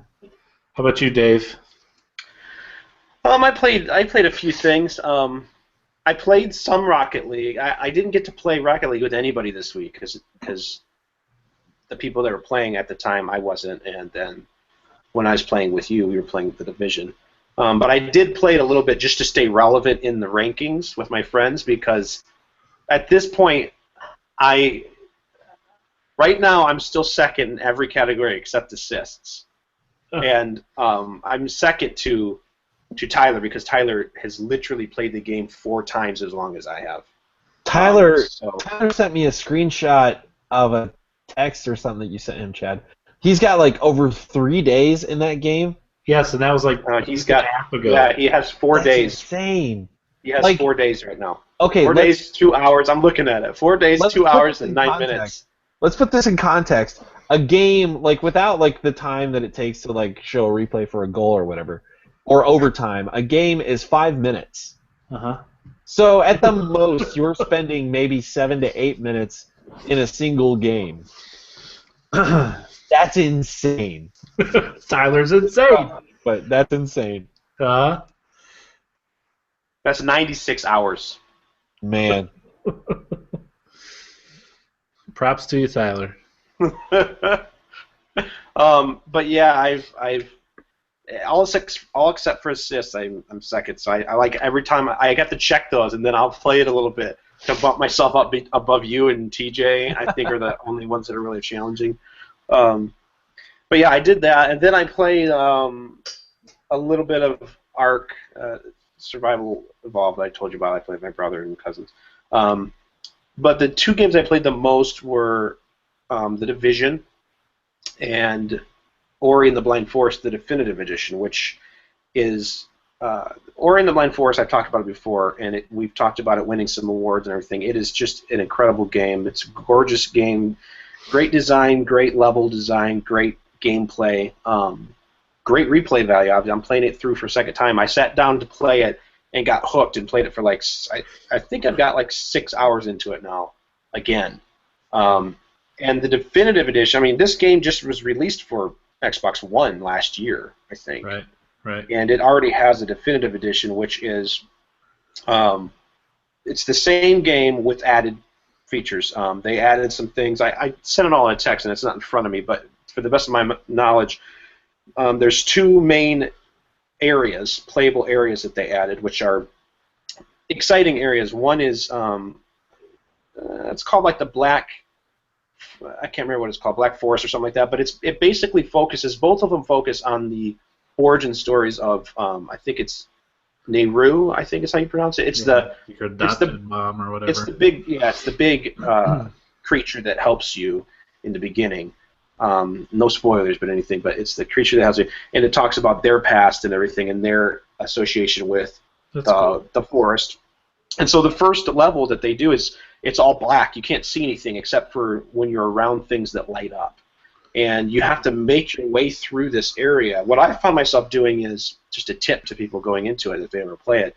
When you look at the map, it shows you the outline of just like you would with any other area in the game. So I would kind of look at the map and go, okay, so I know there's a wall over there. So if I can, at that point, I had like the little hover leaf and I had the triple jump because I put all my points into maxing out one of the first skill trees. So I knew I could get to these areas, and then you work your way through and you do something that enlightens the area, and there's 2 more areas. So anyways, in each of these areas are 2 new skills. One is called Dash, which is just you hit like the right bumper or one of the buttons, and Ori will dash really fast one way or the other. And in one of your skill trees, there's a little bonus where you can actually do that while you're in the air, which I unlocked before I even got the skill. So apparently if you get the skill first, you can only dash while you're on the ground. But later you can unlock the ability to dash while in the air. And the second new skill is called, I think, the Light Pulse, where it's actually it's a grenade that Ori throws, and it's basically your energy, like in the regular parts of the game you can like charge up and hold and blast things apart. This is a grenade that you can actually throw. And throughout every level that you've already played, if you played the first one, they've added things to that. Like there's these little, like anybody who's played it before knows there's these little lantern-like things that hang that once you unlock the ability to like burst jump or whatever, you can jump up to them and use them to burst. Well, they added a second little light hanging thing that only your grenades can activate. And you activate these things and it will like raise like certain doors or lower certain doors or affect the map in certain ways to where now you can get more energy upgrades or more health upgrades or more experience points or orbs or whatever. So it's added a lot of things, and it's also added an extra difficulty level, which is called One Life, which, as it's self-explanatory, you try to get as far as you can in the game with just 1 life. You die, you're done. And to make that worth playing, they added an entire leaderboard to where you can rank with your friends to see how far you can do it. I haven't even looked at the leaderboard at all to see like who's gotten the farthest. I'm sure someone, if they haven't already, will complete the game in 1 life, which seems ridiculous. Yeah. I mean, just getting through the Ginsu tree in 1 life is insane. You can't make mistakes. It's absolutely insane, especially if you're trying to collect stuff. Yeah. It's so frustrating because there's no checkpoints. You die at the very top. You start back at the very bottom. Yeah. Yeah, you can't make any checkpoints in the Ginsu tree. No. Yeah. But it's very exciting, that game. I knew I was going to play through it again even before I knew there was a definitive edition going out. So since they've added that, it's made it completely worth it and added things to it, and it's very, very fun, very challenging. It brings back a lot of nostalgia for me, so I like it. And we had a text conversation where Tyler, for his first time ever playing it, really found a lot of similarities to The Legend of Zelda, which honestly, the first time I played it, didn't see that at all. The second time I'm playing it through, though, I do. Yeah. Just even if it's just the music and in a lot of the ways things happen, I do. But yeah, I found like a Mario Easter egg. Like I was just swinging down in the water, and it's clearly the pipe. One of the pipes from Super Mario Brothers is under water down there, kind of like tilted over in the background. That's neat. A lot of cool things they paid homage to from video game past. So I'd recommend it. I highly recommend that game. And then obviously The Division. You and I played. You are now past me, which I did not see happening. Me neither. Like I said, you said you're 17. Yeah, level 17. Gosh. That's all I played this week. That's it. I didn't play Rocket League. I didn't play anything else. Now I didn't play every day, but anytime I had time, that's what I played. Yeah. I'm really like I want to go play it right now. Yeah. Like I'm addicted to it, and I played by myself most of the time, other than when I played with you, and the other Dave. That's it, and then I played by myself. I do want to say a couple things about it. If I guess we could talk about the Division now. If that's your last game, we'll just kind of go through that one. Yeah. The loop of getting gear has hooked me enough. In the guns, I finally picked up a marksman rifle or a sniper rifle, and that has They're changed. nice, huh?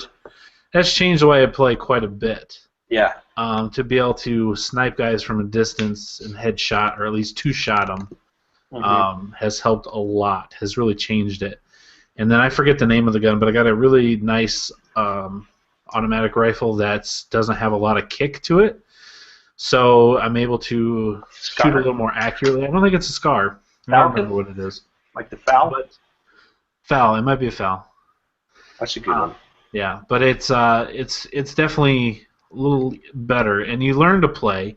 You know, when you play, you definitely have to kind of pump your trigger. You can't just full auto. You'll be shooting this clouds by the time you're done with that clip. You've got to go like 3 or 4 round bursts or around that in order to really get some good hits on the characters. And you know, we talked last week about being bullet spongy kinda. It still does have that, but I think the more you play, the more you learn how to play against that. To where I can usually 1 or 2 guys, you know, you come up on those 2 guys that are like looting a corpse. I can usually take both those guys out if they're the same level or a little higher than me in one clip. Where you can kind of brett and then go back if you need to, and they're done before you have to reload. Whereas when I first started playing, I would definitely not kill them in the first. I'd have to reload, take cover somewhere. Now I can kind of gun them down right away. It's a ton of fun. I really like it a lot. Like, I've played a ton of... what I started doing is just doing side missions because you get a lot of XP for that. Doing the random encounters where you can get some tech points for your wings in your base. And then I just started like hunting down cell phones and missing Division guys. Which also gives you XP. Right. Have you unlocked any of the signature skills? No, not yet. I haven't really. I went back last night, right before I was done, to upgrade a couple. Like I had a bunch of skill points, or not skill points, but a bunch of tech points that I just hadn't gone back. So I finally went back and upgraded, and I didn't really thoroughly kind of go through what I got when I did that. So I don't think I did. See, the reason I really want to do that is because I mean, aside from the fact of getting the skill, it unlocks a third. Yeah. Skill slot. I haven't done that. So you can I definitely haven't done that yet. At one time. Is that? Do you have to be a certain level also to have that, or is that just? I don't believe so. In the wing? I know with your talents, you have to reach level 15 to unlock another slot. So you should have two talent slots. Yep. As far as I know, from what I read on the screen, it says unlock a signature skill to access another slot. Which wing is that in? The tech wing? No, each one has a signature skill. Gotcha. Security, medical, and tech each have a signature skill at the bottom.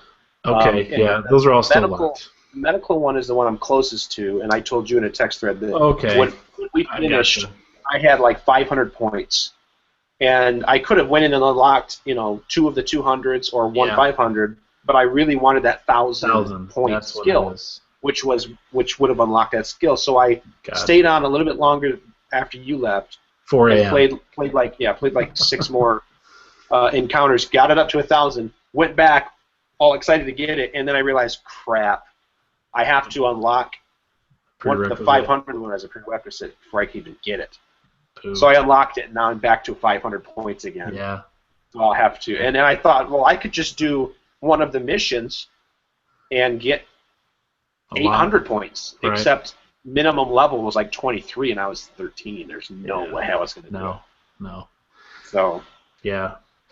The one kind of criticism, I guess I would say, is I wish, like Destiny, in reading Vince's review from IGN, it does feel the main world does kind of feel empty to me. I wish there were more people. Just like when you go into a safe house, you'll see a bunch of people there doing stuff, different random people. But the minute you walk out, they're all gone, and they don't come out with you unless you're in a group. You don't play on the same map. I wish there were people running around like in Destiny. You just see random guys running around, and you can join up with. Would it feel better to you if it was simply as many people that are in the dark zone were in the PvE area, or is that still not enough? Well, I've only been into that one time, other than the beta that we played, so I don't know for sure. What I kind of liken it to is like Destiny, where there's not always like 10 people around you all the time, but you may see a guy off in the distance doing his own thing, and you can just run up, team up with him, and go your separate ways, or you could just go right past him. Who cares what he's doing? And I wouldn't necessarily want it like the Dark Zone where you can kill each other. You could just maybe if they had random encounters where every 20 minutes here at this area there's something that happens and everyone gets alerted and you can go team up, take down like a really high level bad guy for loot, and then once you're done you just kind of all go your separate ways. I just wish, as weird as it is, even though you wouldn't necessarily always team up with them, I wish I could just see some guys just running around, off in the distance, or other people, other players on the map. I do wish that was there. But other than that, the game is. I really am enjoying it a ton. I can't wait until when we play together. That's definitely the most fun. I did try the matchmaking. I started a new character because I was blowing you out of the water, and Dave, I just don't want to leave you guys in the dust. Ha! It's a joke. So I decided to start another character, and I'm like, well, I'll go through the tutorial, and then I'll do that first medical mission, right? And it's like right across the street. That should get me to level 5 or so. And so I went to the medical mission. I'm like, oh, well, let's try this matchmaking out. I haven't done that yet, so I held the X down, and it throws up, looking for other players. And all of a sudden, 3 players popped up at the bottom of the screen. Their names did, and said invited. And it would say their name, flash to invited, say their name, flash to invited. I'm like, oh, cool, 3 guys right away. So I just stayed there and waited and waited and waited, and all of a sudden it just started bloop, gone, bloop, gone, bloop, gone. I'm like, all right, well that was dumb. No one joined, no one went to play.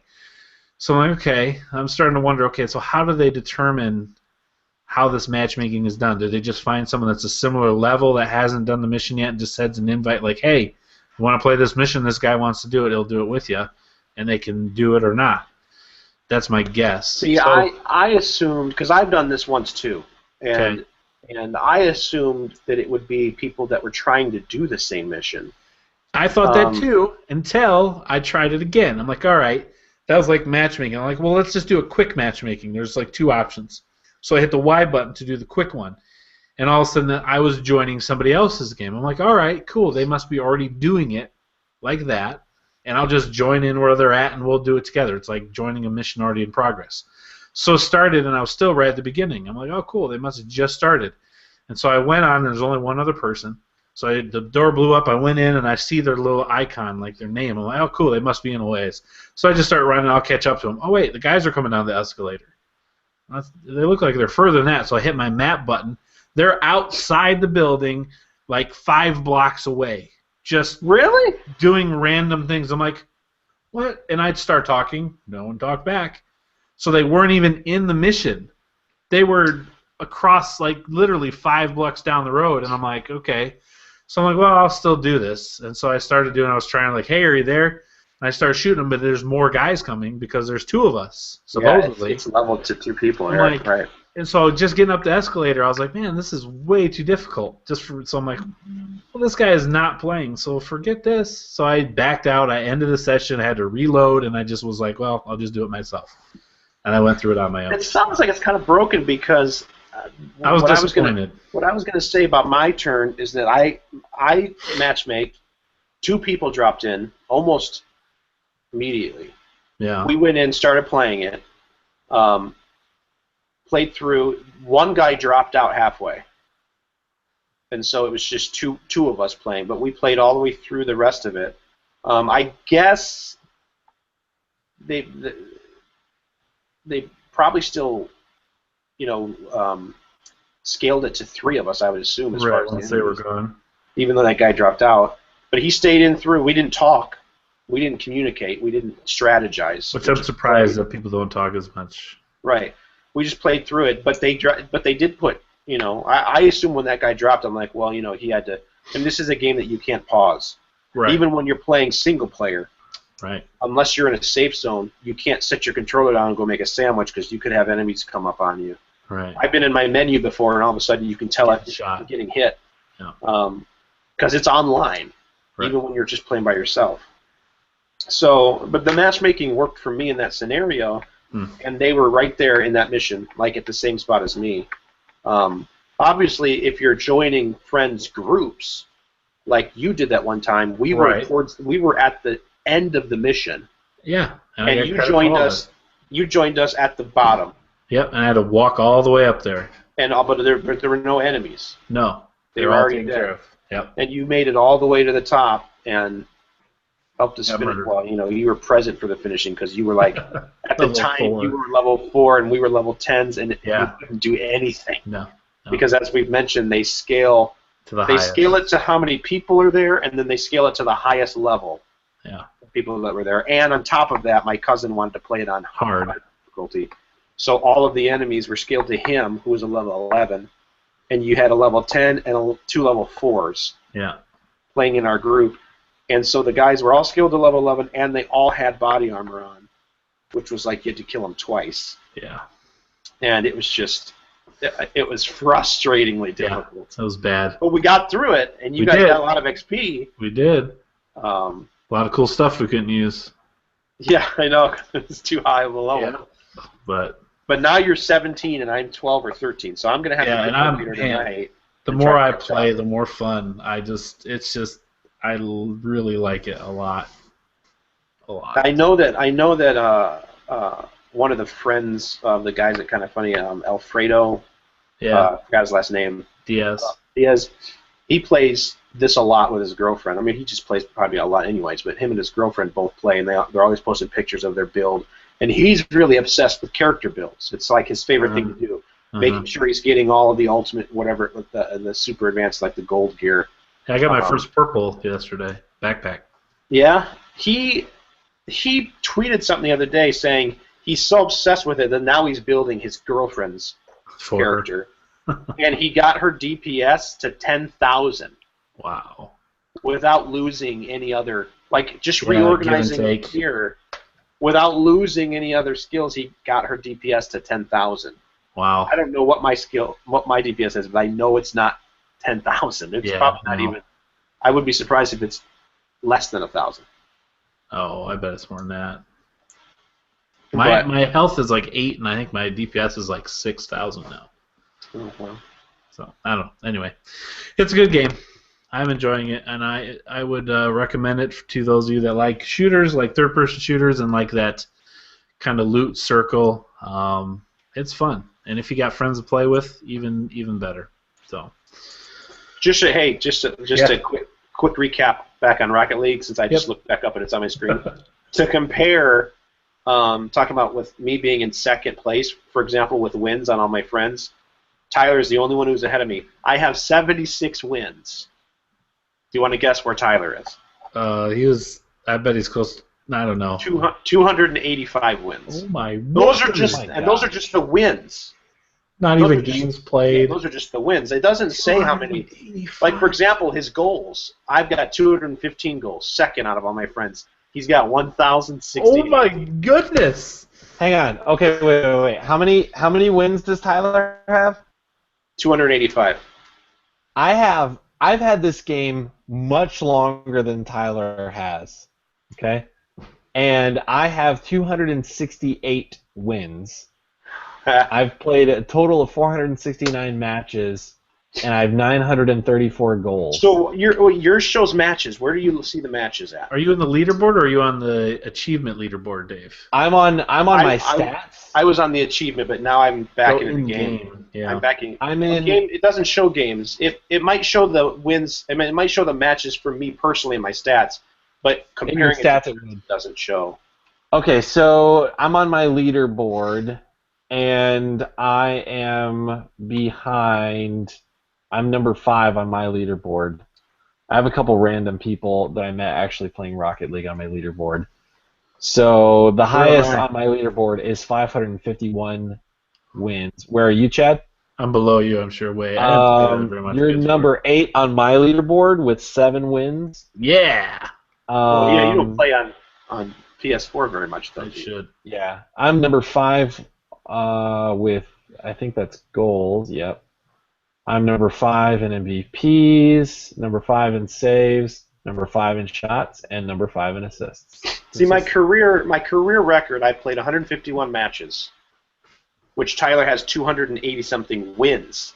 Yeah. So just my matches, he's still out. Just don't. Yeah. Well, I've got a 55.6% win rate. It's very good at keeping your stats. My goals are 232, which means I got a 1.5 goal per match average. My assists are 47, put me at .31, not very high. Same with save, 51.34, not very high.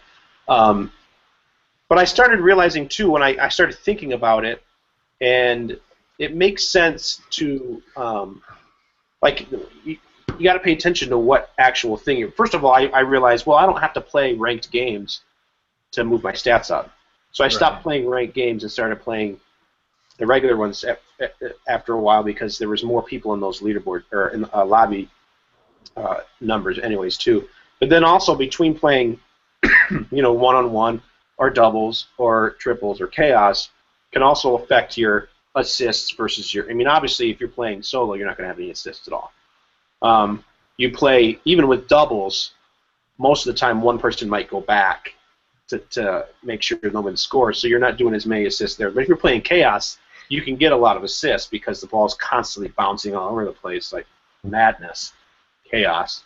I see. So yeah, you jump them up that way. So then I just started playing, all that stuff. And then obviously when you're playing with fewer people, you're going to get more goals. That's just what happens. So, I mean, like his goals, he's got 1,001 goals. See, I've also noticed something I don't like with Xbox is it seems like their actual stats in-game versus, which I would trust the in-game ones over the actual Xbox ones, they don't match up all the time. This says he's got 1,001 goals compared to my next on the list, 201. He's got 800 more goals than me. My goodness. MVPs, he's got 82 to my 30. Chad, you're at 27. TJ's at 23. So he doesn't have as many MVPs compared to goals, but that's because a lot of times he plays in the back. That's insane. Yeah. Now look at his saves. Like I just said, he's a good he plays goalie. A lot in the back. He's got 622 saves compared to the next in line, which is me with 50. Wait, TJ's who at does? 49. Tyler's got 622 saves. Are you freaking kidding me? No, he's an amazing goalie. I play goal when I'm supposed to play goal, like when it positions me that way. But since I've had this is crazy to me. Since I've had the game, I have 133 saves. Tyler takes over sometimes. Depending on how the game's going, he'll be like, all right, I got goal. And he's bouncing and jumping and hitting balls out of the air. It's insane. This is good. crazy. Yeah. And then if you look at versus, I mean, he's got 622 saves, so that means, he must play in the back a lot, right? Well, he also has 1,476 shots on goal. 1,400. And he's got 1,000 goals, so he's shooting well over 50%. I mean, he's close to what is that? 70%? I'm not good at doing that in my head. Divide 1,000 by 1,476. Compared to my 934 goals with 1,534 shots on goal. That's pretty good too. Holy cow. He's shooting 71% roughly. Yeah. Or scoring, I mean, versus shots. Wow. Which is very good, batting 700 is good. Tyler Rocket League, where he should change his gamertag to Rocket League. Tyler Rocket League May is the man at Rocket League. I got to bump those assists up. I'm number 4 in assists. TJ has 38, Chad has 51. All right. Well, let's move along to our topic, the topic that interests us. I forgot we still had that. Yeah, this should be fairly quick. Jonathan wrote to us today on the Facebooks and asked if we'd seen this place called The Void. It's out in Utah. It's basically a place where you can play virtual reality in a environment that's designed for virtual reality. And he wants to know if we think that this will go the way of the old arcade hangouts. But the way, if you go, it's thevoid.com, V as in Vis, O-I-D. And you can see they get you the VR helmet, and they have what looks like laser tag scenarios set up where you go into a room, there's walls and there's corners and things like that, but you're wearing a virtual reality headset, and the wall, if you go to lean against the wall, say you're playing a shooter, you go to lean against the wall in the virtual reality, that wall will be there in where you actually are. So it's a set up specific room that plays out, an area in the VR. And it's 4D, I guess, is what you would call it. If it's a raining area, they actually have misters that'll bring rain down. There's a sci-fi portion where you actually are touching a pad on a wall. And in the real world, it's just a square pad, like a part of a wall. But in the VR, it's got buttons on it and controls. And it opens like this hyperbolic chamber, and you see the steam come out when it opens. And they have steam machines that blow steam out at you when this thing opens. So you not only do you see it, but you're feeling it too. You're immersed in it. They're kind of in the early stages. I believe the only place to have it here is in Utah. They're looking to put more, obviously, throughout the nation and also in other countries. He wants to know if it's going to be like the old arcade parks, where you go and set your quarters up and you play some Mortal Kombat or whatever. And we kind of wanted to know our thoughts on that. Where do you guys want to start with that? I mean, just from the video we watched, it does have that very arcade laser tag feel. Like you go into a place, they give you this device, and you go through, and it looks like you've got some experiences that would be a solo experience versus like a group thing. Yeah. But yeah, I mean, I hate to compare it to this kind of stuff because it's like I don't think this is the direction virtual reality is going this time around. But like, you remember back in the 90s where they would have those stations set up where you could go and like put on a VR headset and like do stuff. Like they'd have them at big malls or like certain arcades, like huge arcades and stuff like that. It has that kind of a feel, but like you were saying, like with a big room and walls and like actual tactile things that are happening as well as like what's happening on the screen, like that's on your head. So yeah, I could see it being, I could see theme parks picking it up. I could see it being like, arcades would pick it up as an addition to what they have. Like they've got their, maybe they've got their arcade portion, their laser tag portion, and then coming soon, like our VR whatever experience. Yeah. And like I could see that being a thing, and like we were saying earlier, like this time around, it seems like the way VR is being approached, that this will stick around. This isn't like a novelty, like something that's like, oh, this is crazy, like it was back in the 90s. And so I could see this being like, a $50, $60, $70 like event. Go in and play for however long it takes you to finish whatever the experience is. And like I could see this being a big thing. And like even we're talking about spending upwards of $800, $700, $500 for a VR set to have in your house, but people that will never spend that probably would spend, I'd do it, $60, $70. Yeah, totally. To go play like a VR thing once or twice or three, or every now and then. Like somebody that would never own one would probably do this.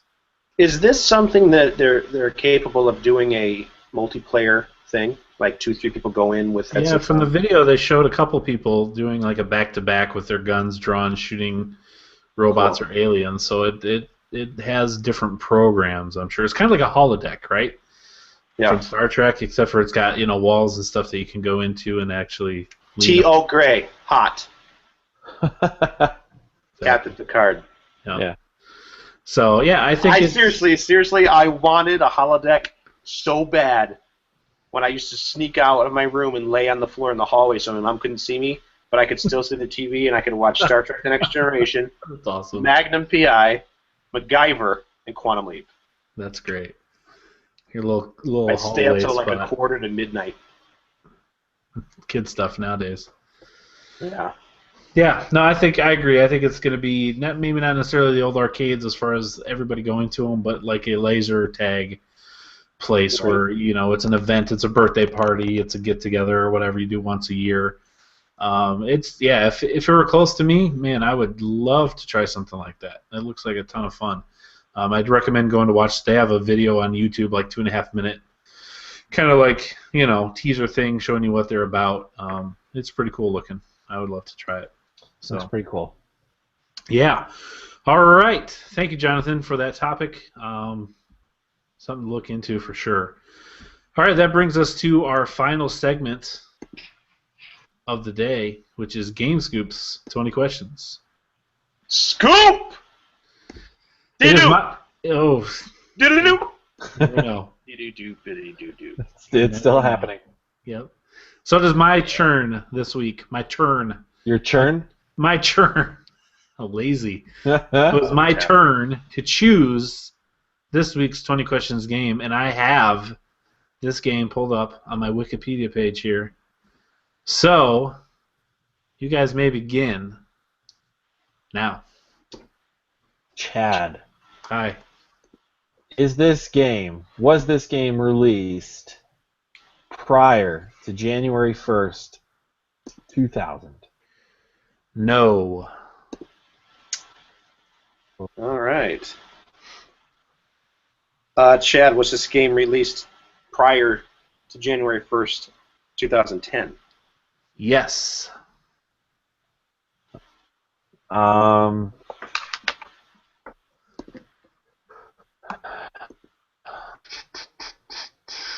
Is this a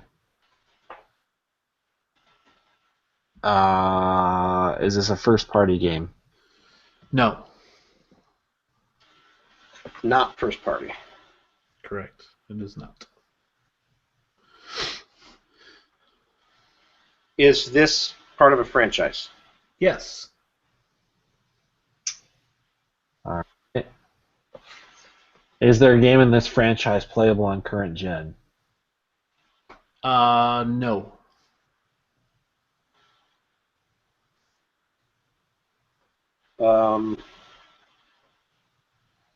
Is this a licensed property? No.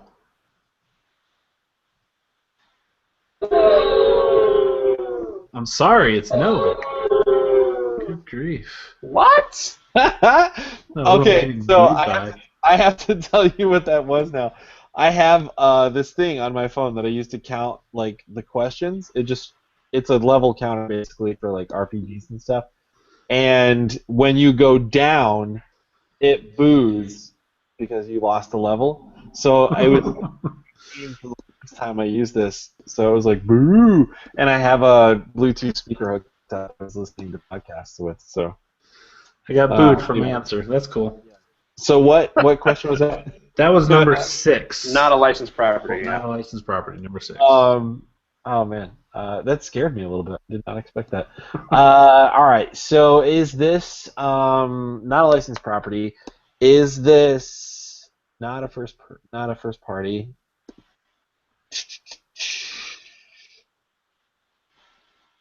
Part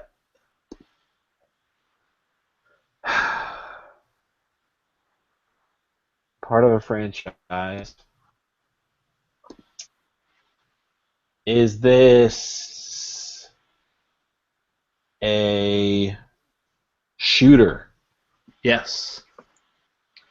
He's a shooter.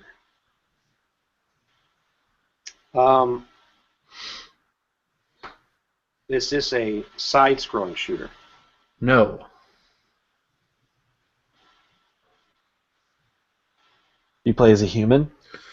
Yes, you do. Is it a first-person shooter? Yes, it is. That was question 10. Was Gears released? We just talked about that. What's that? I was asking Dave. Oh. I was asking Dave, What'd you say? What'd you say? I didn't hear it. Broke up. when was Gears of War released? We were just talking about Gears of War.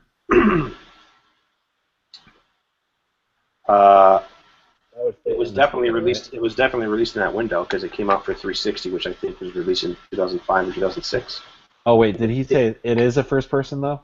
Yeah, it is a first-person shooter. Gears is over the shoulder. That disqualifies. Disqualifies? Crysis was a first-person shooter developed during that time. Crysis was a first-person shooter. That was not an exclusive. You are a human, even though you're sort of a cyborg. Well, you have that suit. Who's that developed by? Crysis? Not Crysis. Red something? Maybe? I can't remember. I kept wanting to say Crystal Dynamics, but I don't think that's right. It's not CD Red, right? Maybe it is. I could just ask if it's a Crysis game. This game on current gen. I think you can play a Crysis game on current gen, can't you? Oh, I don't know. I haven't played. I think Crysis. The last Crysis game I played was on 3, but or not 3. It was on 360. But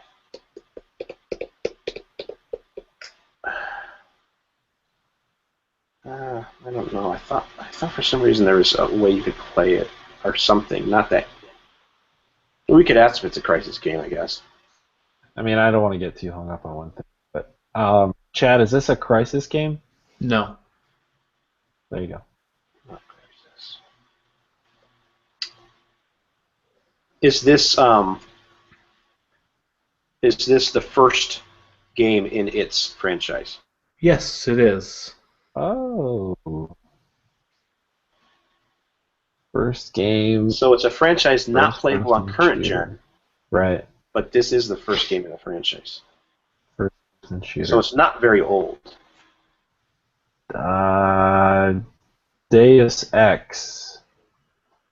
I know you can play that in third person, so it's not primarily first person. It's been a long time since I played that.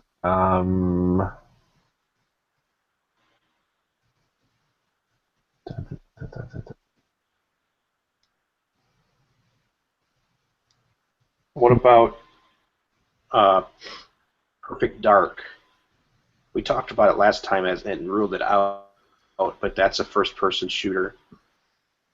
Yeah. Wait, is there a playable this gen? Through Rare Replay, I know you can play Perfect Dark. Yeah, probably. Because it was. I don't know much about Perfect Dark at all. First-person shooters. I mean, there's Halo's currently playable. That's first party as well. Oh no, it's not. Published, but not. Bungie's not. I'm all confused again. I always do that. Let's see. What else can I ask?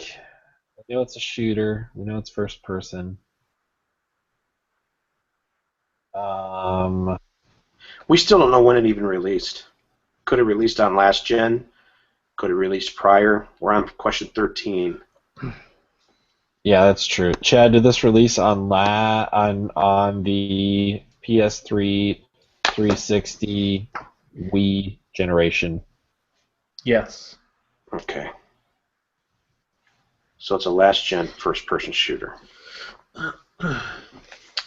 Okay, so we know it's not Halo. We know it's not Gears of War is over the shoulder. It could be one of the Call of Duty games. I mean, those aren't first party. Right. But it wouldn't be the first one. Oh, it's current gen. It's not playable on current gen. So it's not Call of Duty games. and it came out like its first game was on the last gen, which that came out prior to that too. Gotta remember that. So it's a franchise now, but it started last gen, and it's first person. Right. And there's no games playable. Meaning it will most likely be coming to current gen. It's just not here yet. Yeah.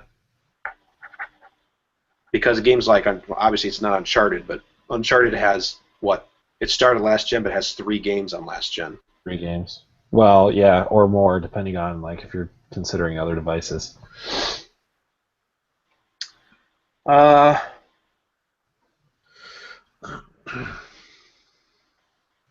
Gosh, why can't I think of first-person shooters?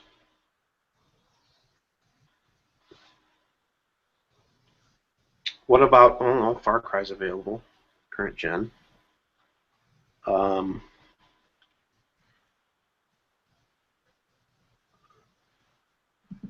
Is there anything you can think of that's like exciting? What about no, that's a shooter though. That your anticipated game, Mirror's Edge. That's not a shooter per se. Not really. Like there are points where you pick up a gun and shoot. I wouldn't really call that a shooter.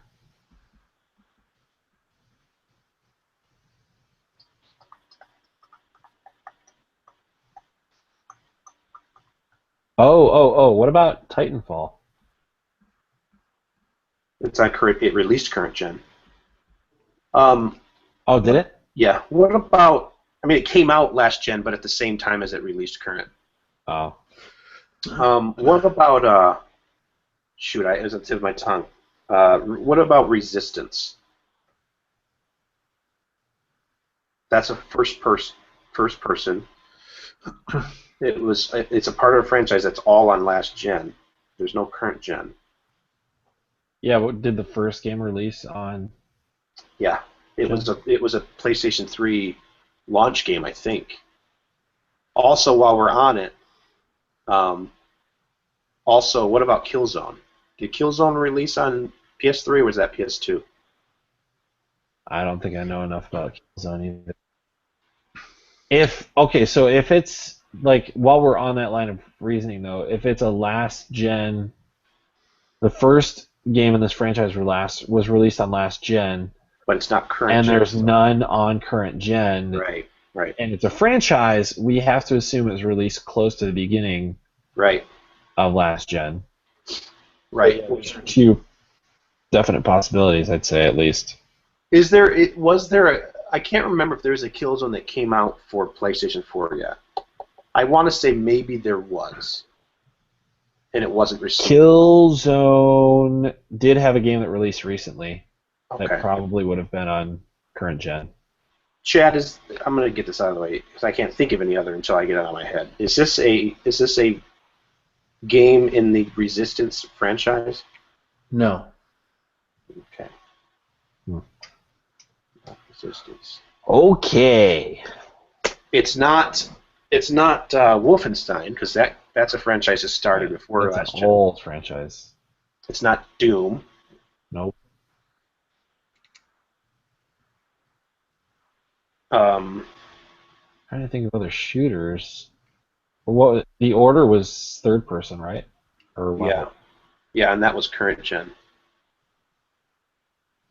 What about oh man, I've got it. I have it. You like it, Dave, a lot. What are you doing?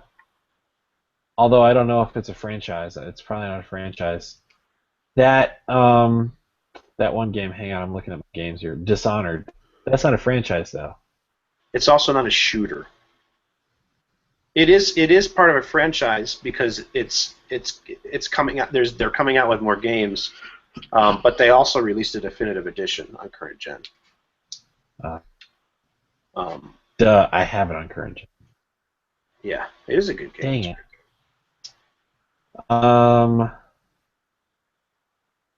Gosh, man, I mean that's the last gen is like the king generation of first-person shooters, right? I mean, why can't we think of more? Yeah, Uh, I'm not entirely sure how many I played.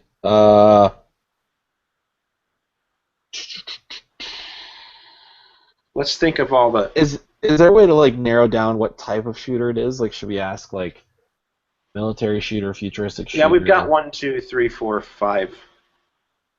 5 questions before 20 where we have to guess. So we can like we don't know what to even shoot yet. We could be shooting aliens. We could be Yeah. shooting other humans. Um,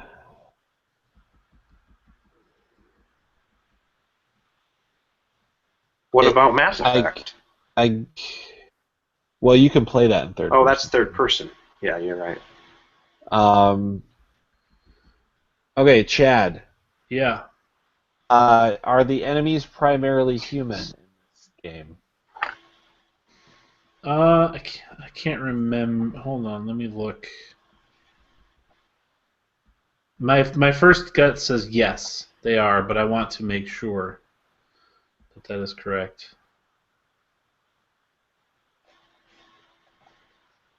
Which means that there's also at Yeah. least a possibility.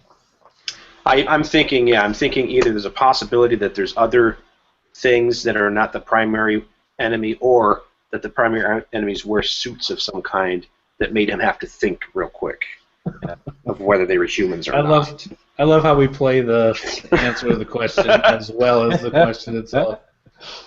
Uh,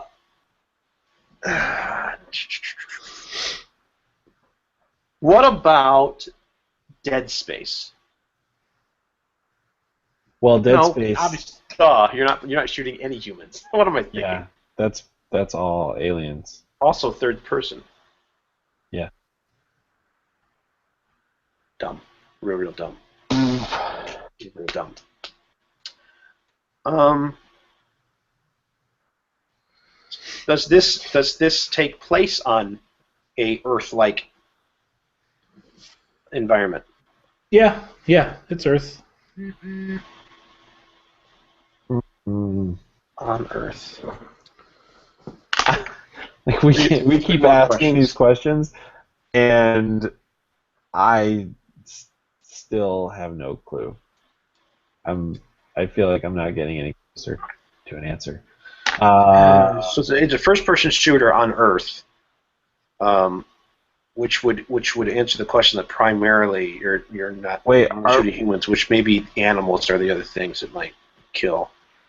are we totally neglecting Battlefield? Did Battlefield start on last gen? No, it started on Battlefield.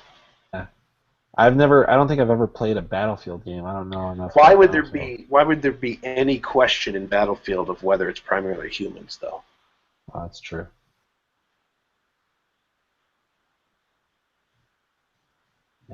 Man. Um, First person last. Yeah, the shooter. Shooter.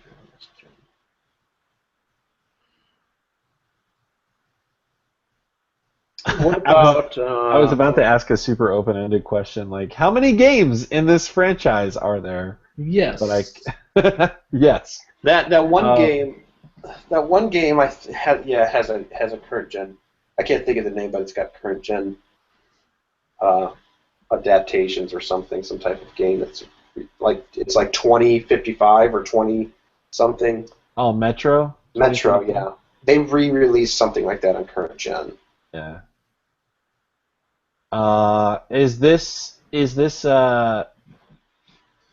Is this also a horror? Like, does this have horror elements, Chad?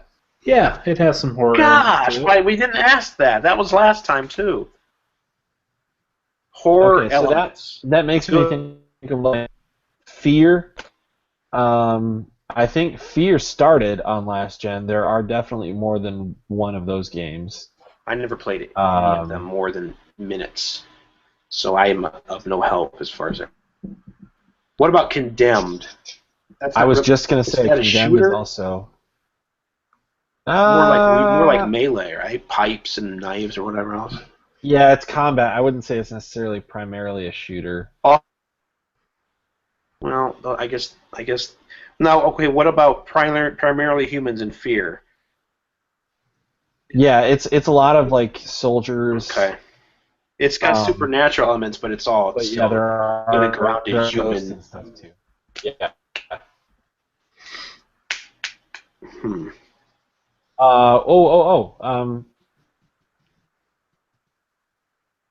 No, not primarily, but So it's not Resident Evil. We did that last week. Plus, it's on current gen. right. It's horror Question elements. 18 is what you're. Yeah. Horror.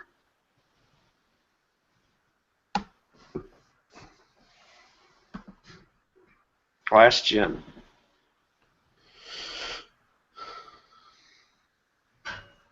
Dang it. Oh, what about... No, that's not... Now, when we... Okay, well, we asked it was a first-person shooter, so it is a first-person shooter. Right. It's not just a game in a first-person perspective. Right. Okay. So if it's a horror game and it's a first-person shooter, that shouldn't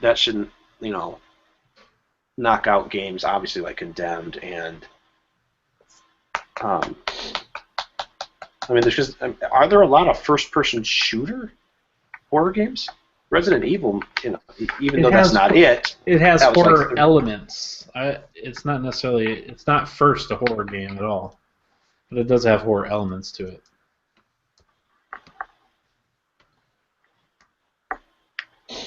Horror elements,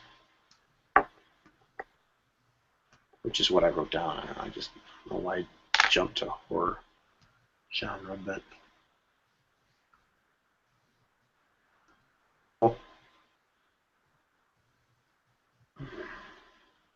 Fear is the one that keeps coming to mind. I don't know. That would definitely be horror, wouldn't it?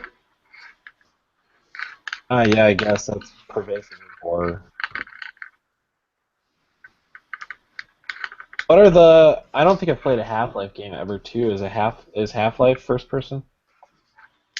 I didn't play Half-Life either. That's a very last gen game, and they're constantly talking about Half-Life 3. That's never. It just seems like it's never coming out. I'm pretty sure it's first person. I always get that confused with another game I played by like the same company, I think, that was like Indigo Prophecy, that was not in first person. It was a very good game. Yeah. I think Half-Life is first person. Isn't Portal some sort of spin-off from... I've heard rumors of it being related. They're both Valve games. You could ask if it's a Valve game. That would kill it or seal it. Oh, that's true. Is it my question? No, I guess it's my question. Is this a Valve game, Chad? No. Not Valve. So one question before we guess. Well, the only other thing I can think is that it's a fear game. Well, that is pervasively horror, not just horror elements. Yeah, see, I would think that that would not fall into category for not being a horror genre, but just having Horror elements.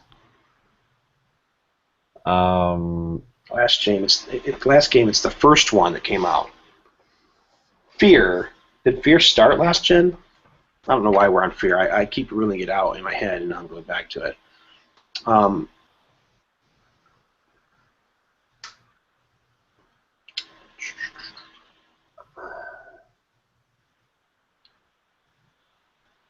gonna kick myself. Yeah. I know it. Gonna kick myself. Ah, man. Started last gen. It is a franchise. Listeners are going to be screaming the answer at their radios or however they listen to this too. I just don't know. Is this a fear game, Chad? I'm sorry? Is this a fear game? No, it is not.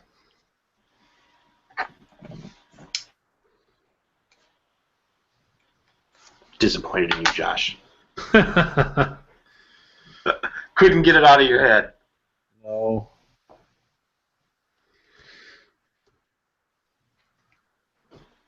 So now we just guess, right? We each guess a game. Yep. First person, last gen. Come on. First person, last gen might be a little scary at some points, but it's a first person shooter. You're shooting humans. See, that's pretty specific. It's a first person, which is there's more than one game, but it's only playable on last gen, and sometimes it'll get freaky. Sometimes it's scary, but it's. You have described this game perfectly. I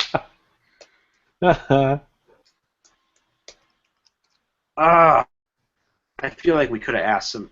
I feel like there are some wasted questions, but. Yeah, I mean, like, I'm positive that we can safely assume it's not Fallout or like.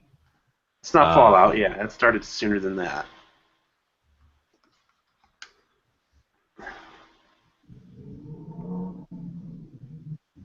Golly. Oh man. Yeah, it's the first game in at least a franchise. You guys, we determined that's it. That's minimally 2 games. Right. It's not on current gen. I would assume it's coming, but I don't know if I would put any stock in making that decision or basing my decision off of that. But I can't think of anything even that's.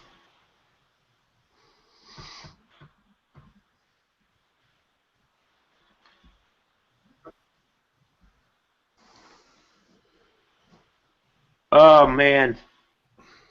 Oh, Chad, when he said that, it's like, Dave, come on, why can I not think of it? Why can I not think of it? Let me go back. I can go back over them again. So it's only playable. You can only play it on last gen. Mm-hmm. Came out on last gen. Mm-hmm. We made 2, maybe 3 games, but at least 2. It's a first-person shooter. Right. Sometimes it gets a little scary. Yeah. Yeah, it does. But you're still only fighting humans. Right. Primarily. Chad didn't say primarily, but he did have to think about it. I had to make sure. Well, I said my question was primarily. Right. Which made him have to think about it. So I had to verify my gut feeling to it's make sure I get the proper answer. It's definitely not, any type of war game. What about Lost Planet? No, you're definitely shooting aliens, and it's not on Earth. That's third person. Yeah. Well, yeah, I completely support yelling out guesses to me. Not to Chad yet. Don't do that yet. I still feel like we can save this. I don't want to. That trigger. I don't want to give in. I feel like we can save it. I feel like because we have 2 guesses that between the 2 of us, we can come up with 2 games that it has to be, and one of us will get it. Mm-hmm. It's frustrating so much. Seems logical. Every time I say that, and Chad goes, "Yep, described it perfectly." Nailed it. I just got to guess it. That's all. I'm looking right at it. Oh, and what about the game that was kind of like Metro 2033? It's called Stalker. No idea. It was like an acronym, though. I have no idea what you're talking about. That's a pretty obscure game. I don't know if Chad would pick that. Was there more than one of it? Yeah, I don't know. I didn't play Stalker. Kind of got scary. That's the key. Yeah, kind of. Kind of gets scary. Freaked me out a little bit. freak the chat out a little bit, which doesn't take much, but right. Still.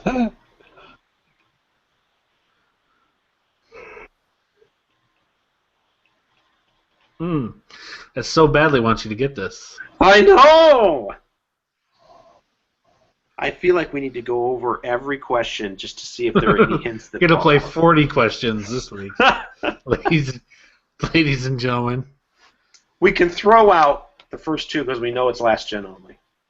It's the first game in a franchise that's not playable on current gen, only playable last gen. It's not a licensed property. It's a first-person shooter as a human, and you only shoot humans.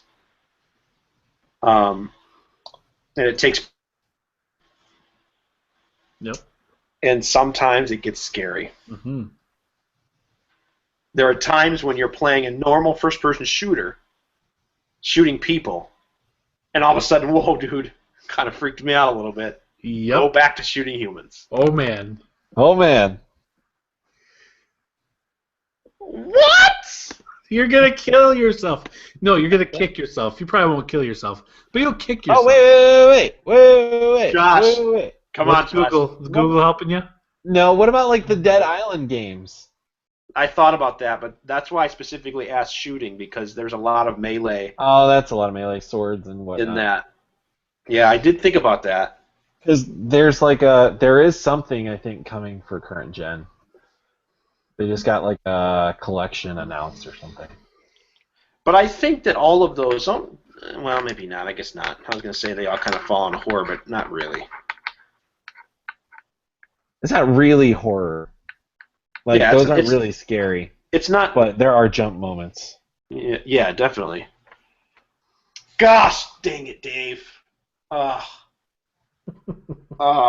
We lost. Did we lose last game? Last one? Yeah, we did.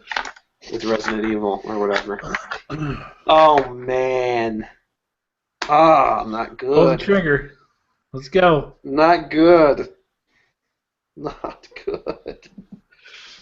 First person shooter. Running around with a gun, shooting. Holy crap, that freaked me out. We never asked if there was any multiplayer on this. Dang it. Oh, no, he didn't. You can ask another question and have the other person... You can? Well, yeah. Because you're on your 20th question. You get 2 guesses. So I guess technically one could ask a question, the other one could guess. Does this have co-op multiplayer? I don't think so, no. I'm going to check to make sure, but I'm pretty sure there's no... No, it does not. So I'm wondering, the reason I asked it that way, Josh, is because I'm wondering, because he specifically said you can ask another question, No, if maybe I needed to ask the multiplayer question, and then because I thought maybe he was leading that I should ask the multiplayer question, then I asked if it was specifically co-op. So then if he said no, then I could assume, well, maybe it's at least multiplayer, while ruling out the other one. But it still doesn't help me, even if it was, which we don't 100% know for sure, anyways. Doesn't help me either. There's no co-op multiplayer. All right, Josh, guess it up. Well, yeah, but you can still we still get 2 guesses. I just have to try to, if I think I know it, convince you that that's what it is. Guess that game. It's not over yet. This could still go another 40 minutes. Let's get close to being over. I frustrated at myself because I feel like I should know more. I do. First person. Especially if it could be classified as horror elements, because that's my jam.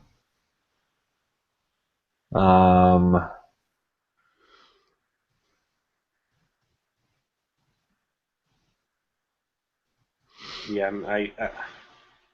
I don't want to, but I guess I'm at the point to where I honestly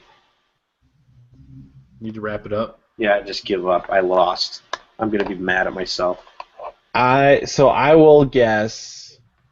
Then I will guess that this game is that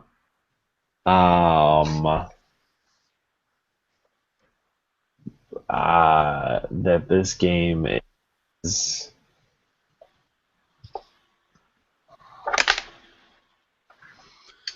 so sad.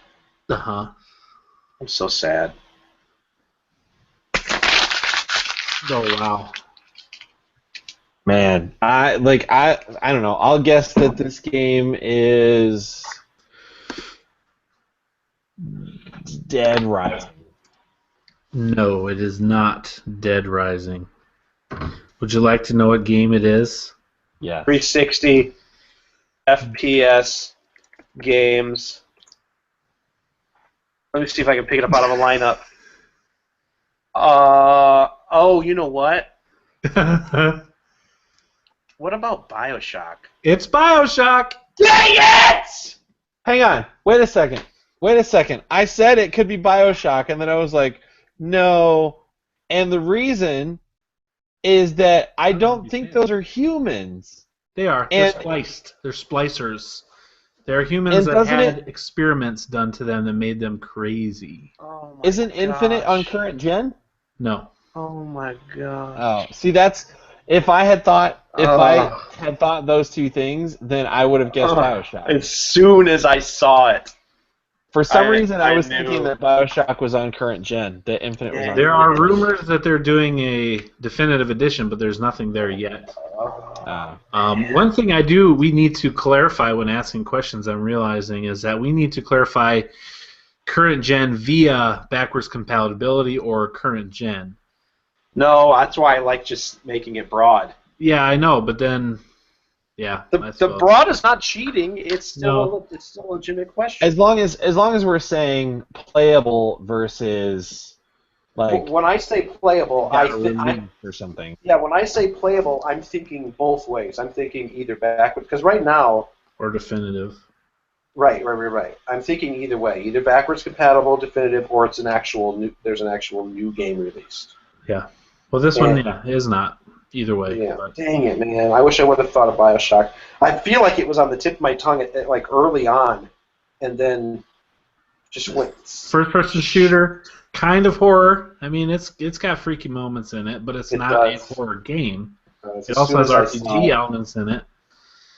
It is set on Earth, 1960, underwater. Gosh. You are human. For the backwards compatibility, it may help us asking the questions to clarify, though. Because if you know it's playable on current gen because there's a game made for current gen, or via backwards compatibility, that could narrow it down for the question people. I guarantee you somebody that listens to this will be yelling BioShock.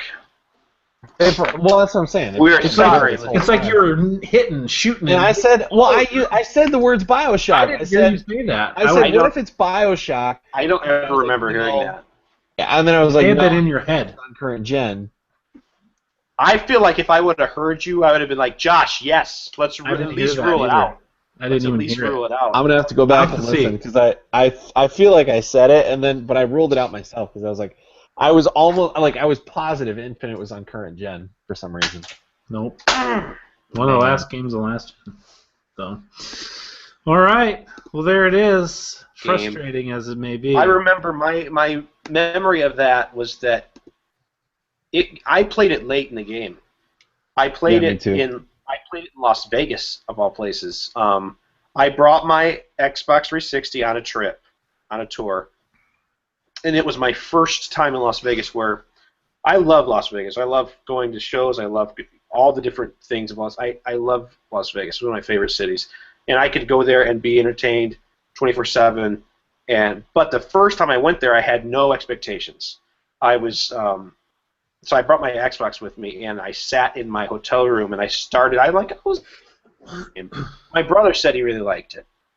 I started playing it. I played through it all in 2 days. Yeah, great game. Stayed in my hotel room, played through it all, nonstop. I was like wide-eyed, it was insane. It was like a drug. And I know exactly what like you said, described it perfectly. Yep, you did. Nailed it. Yep. Man. All right, well played. Well played. I really hope you guys would just pull it out, but oh well. You're close. Sorry about that. It's all right. All right, well, that does it episode 58 all done in the books. Thanks, Awesome. guys. Yeah. Yeah. That was fun. Yeah. Want to do it again next week? Let's do it. Sure. Okay. We'll see you next week, guys. Sure. Okay, bye. Bye. Hey, everybody. Piece of pizza. Sliced by Splicer. Piece of All pizza. right, there it is. Motherfucker. Oh, hey. Bye, YouTube. Bye.